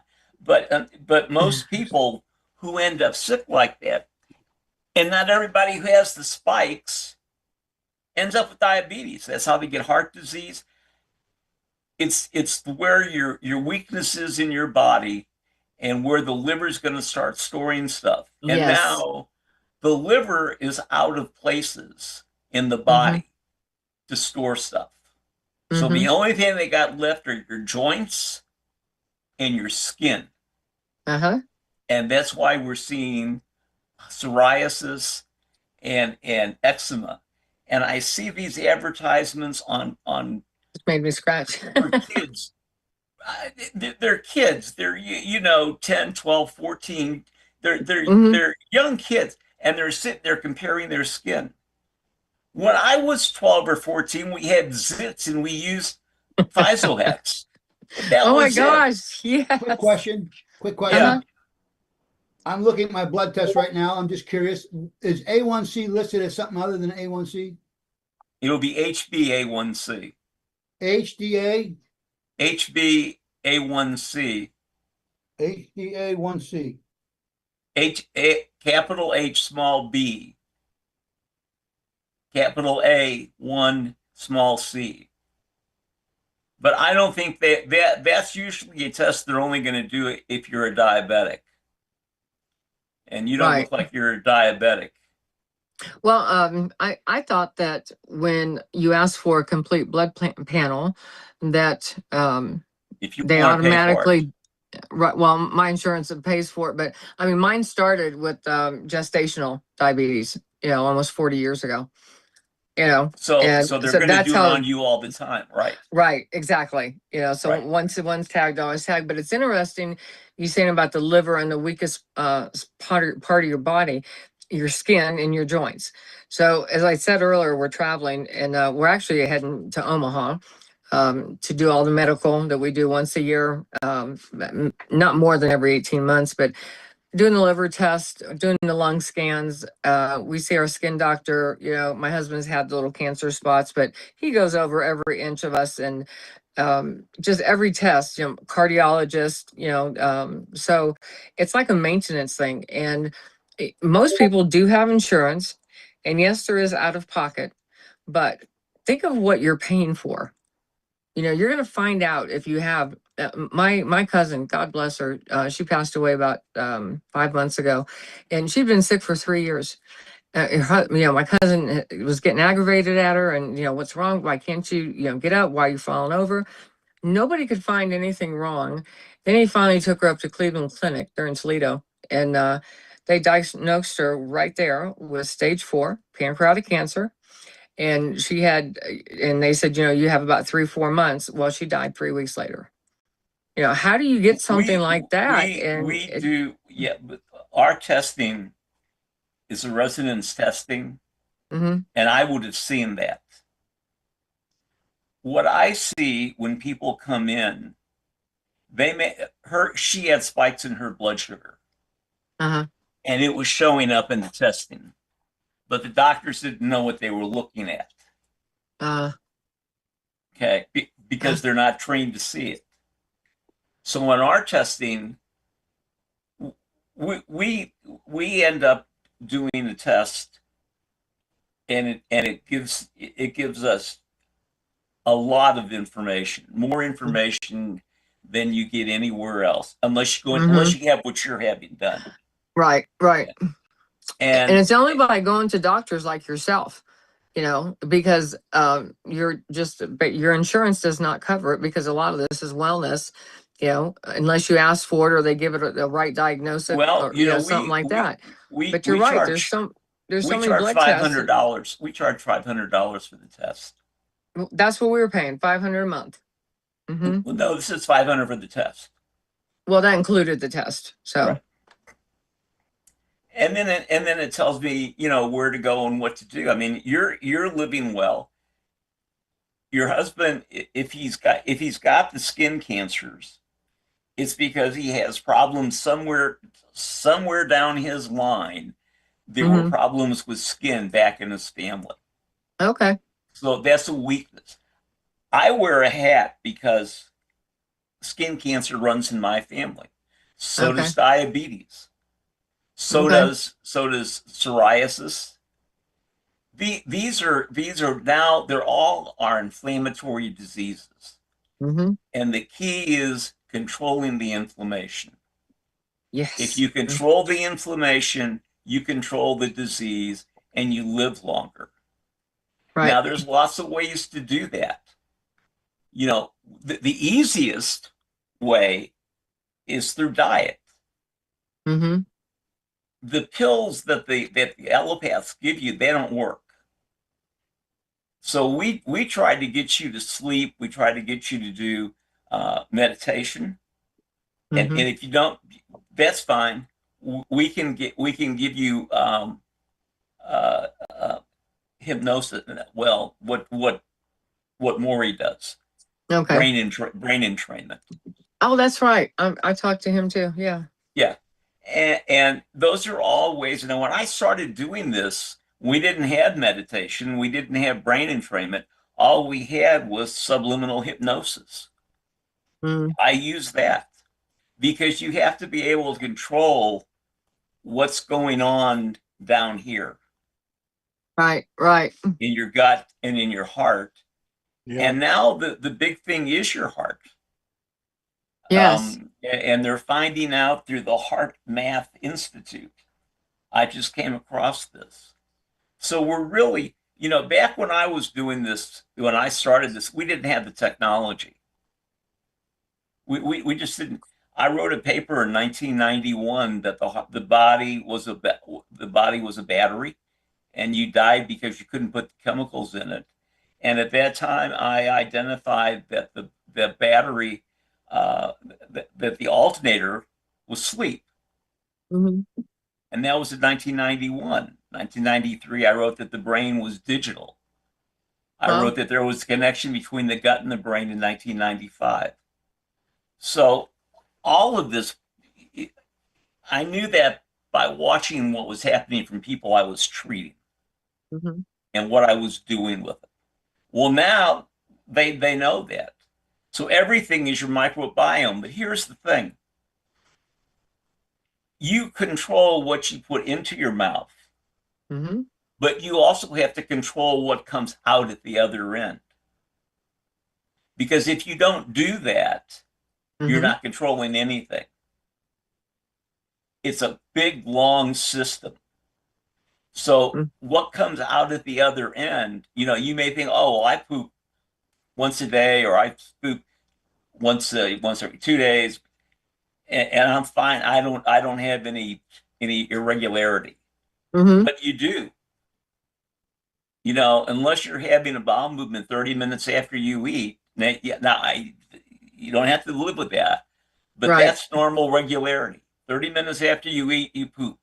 And that's the way the system's meant to work. Okay. That I didn't know. That I didn't know. That I've never That's good heard before, information. Doc. I know Ralph has been wanting to ask a question, I think. Ralph? Oh, I was just saying I found it. Oh. Yeah, what is it? 5.5.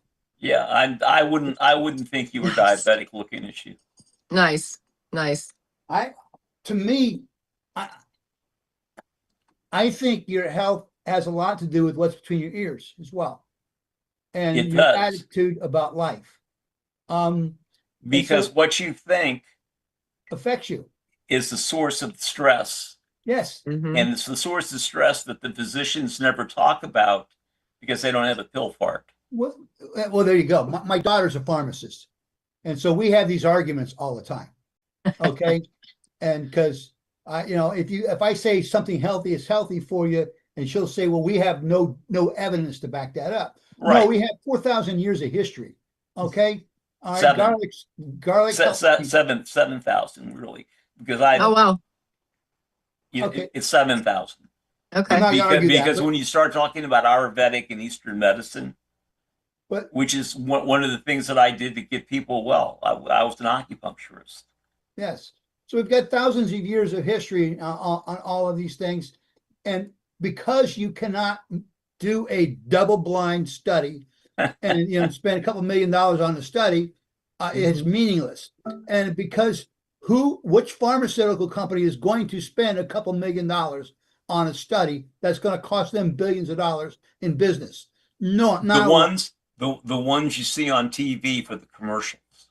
Yes. Because that's what happens. They make a medication and they give it to you, and it takes care of this problem, but it creates a problem over here, and then they have to create another medication, and they're not going to create that unless they have a market. right. It takes a lot of money.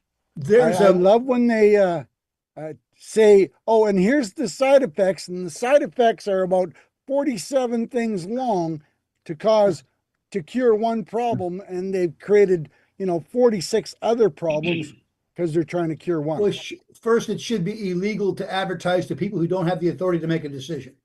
Okay. And so if you've got a pharmaceutical product that you need to have a doctor make a decision on, then they should not be advertising to people who don't have the authority to make a decision. He cannot not make that decision. Believe me, the government will come and visit you if you aren't prescribing medicine. Hello. The FBI will come and visit you if you are not prescribing medicine. You're not wrong. That's right. I can't argue. I don't know anything about that, but I believe you.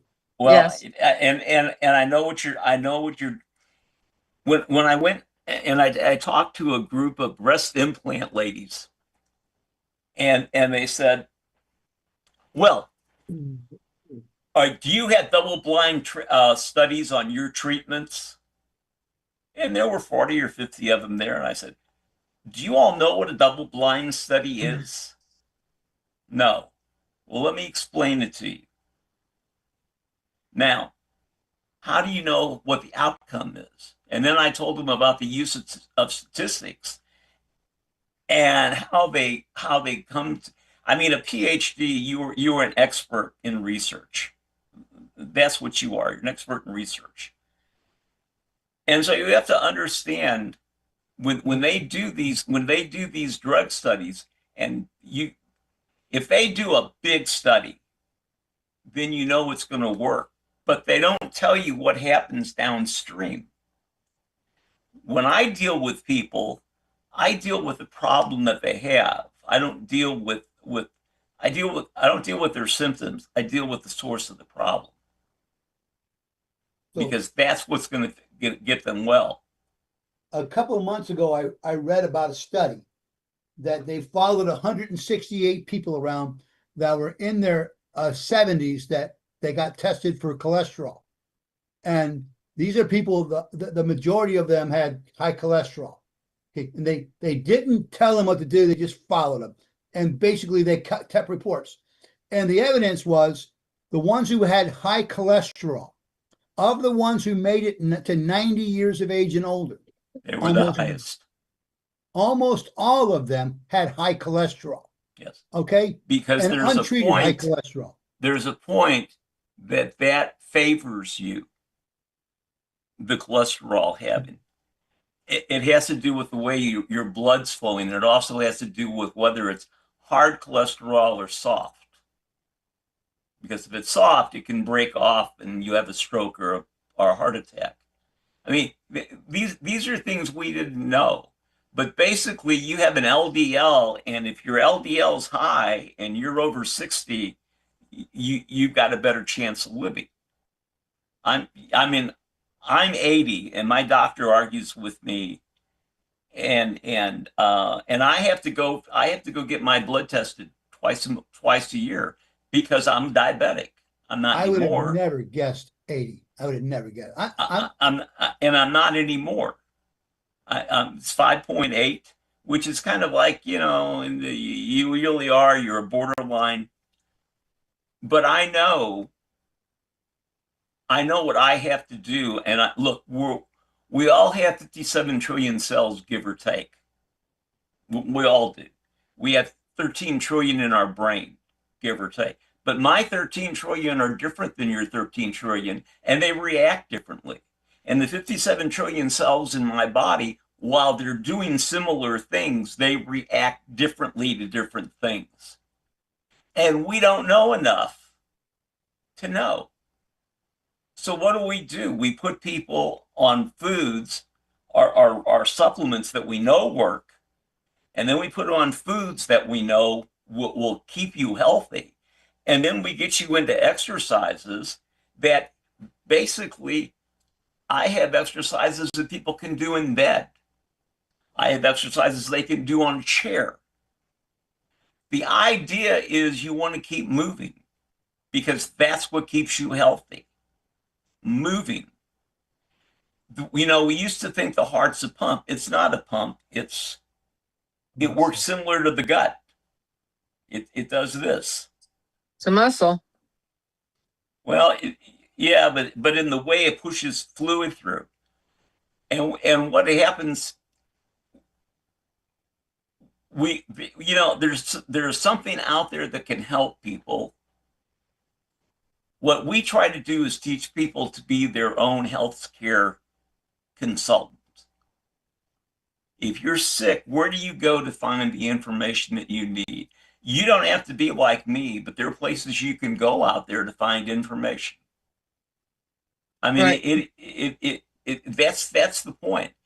The doctor's going to tell you take the pill, and God bless them, they have to do that because if not, the state's going to come after them. You have no idea how regulated medicine is, and they have to say that. Now, I have a paper that I wrote that's on my LinkedIn, and it says it's not your fault. And what we're saying to people, if you're sick, it really isn't your fault. We didn't know, but we know now. Yeah, you were trained as you were growing up. This is what you're supposed to do. This is how you're supposed to eat. This is how you're supposed to act. Right. Well, 40, 50 years of acting and behaving the wrong way is going to catch up to you. And there's no excuse for doing that after 2015. I mean, these were all things that we got the technology. We started seeing what goes on in the body. We started seeing what goes on in the brain. We started seeing all these reactions. There's not an excuse for it now. And what you've got to do is you've got to control the inflammation. How do you control the inflammation? The inflammation's fire. You can control fire with water or the water elements. And then this is the Eastern medicine part. But you also can control inflammation by eating foods that tone down inflammation or don't create inflammation. And once you learn how to do that, then you don't have to worry about if you go out to eat. I mean, I don't worry when I go out and have an ice cream. I only have an ice cream cone every, once or twice a month. Yep. but I don't worry that my blood sugar is going to go up to 300. I only eat ice cream once or twice a day. That's all. Yeah. I'm teasing. But I'm but teasing. you find but you know the things that you eat can elevate your blood sugar, and then you know the things that you can eat that don't elevate your blood sugar. And there's so many things out there that there are so many things in our food in this country that are not allowed in Europe. And you're going to find that out. Right. Right. And you know the McDonald's, they cannot use the grease, the oil that they fry in this country in Europe. Right. It's Yep. outlawed. And that's something people don't under, when you start using these oils, they have little hooks that go in. You have to just bear with me. Just visualize this. These oils have little hooks that when they get into your colon, they can create little punctures. Well, if those aren't taken care of, you're going to have the poop flow out into your blood. And, you know, your body can deal with that for a while. It can actually deal with it for decades. But one day, you end up with stage 4 cancer, a stage 4 pancreatic cancer, or stage 3 kidney disease. And we know how that happens. Now, if you use those oils, that's fine. But if you have the right, if you have the right set of supplements and foods, then they go back and patch the holes up. So what kind But of you have oil to do know you that. recommend? What? What kind of oil do you recommend? Oh, you know, basically coconut or olive oil. So I'm a big olive oil fan. Stay away from seeds. What about grapeseed oil for like skin coatings? Not for eating, but for skin coatings. Where are you putting it? Oh, you put on a little bit of cloth and you rub it on certain parts. Okay. Well, you know, it can go through. The grapeseed oil, it's got a couple different acids in it and a lot of vitamin E. And so when I was in cooking school, I was taught to use grapeseed oil. I basically, and I was also taught, don't be afraid of high heat. Just don't walk away. And now I've learned in this iteration of my life that you cook things low and you cook things slow, and you preserve the nutrients. So, all right, folks. Sue Rotzkoff wants us to say goodbye so she can get off the telly. Right, Sue? All right, guys. Great conversation. Everybody have a Take care, great y'all. weekend. You too. Take care, Helene. Thank you. thank you for your time. Nice meeting everyone. Well, everybody's gone but you and me. So anyway. Oh, it's just you and I, huh? And then Mary Ann, but I think she's been gone for a long time from that. It's just a Okay. So is this your Zoom station or is this? It's Kurt and Sue Roscoff's. Oh, so she wants to, okay, yeah, and I do health insurance, so I have a meeting with someone that I gotta do their health plan. But I'd love to have a meeting with you because I think what you're doing I'm part of a NAV USA and it's a platform that they help veterans all over the United States. So I have for you 224-558-1365. Yes. How about I call you in a couple hours? As you said, you got Beautiful. That would be great. Call me in a couple of I hours. actually I missed a phone call a few minutes ago that I know who it was. I got to call him back. And my wife made lunch for me a long time ago, which I haven't touched. Okay. Okay. Let's I talk need in to a get couple that of in hours. That's food. great, Ralph. But yeah, I would glad to talk to you. Okay. Great. Thanks. Thank you. Yeah. Thank you. Bye. Bye. Bye, Emily.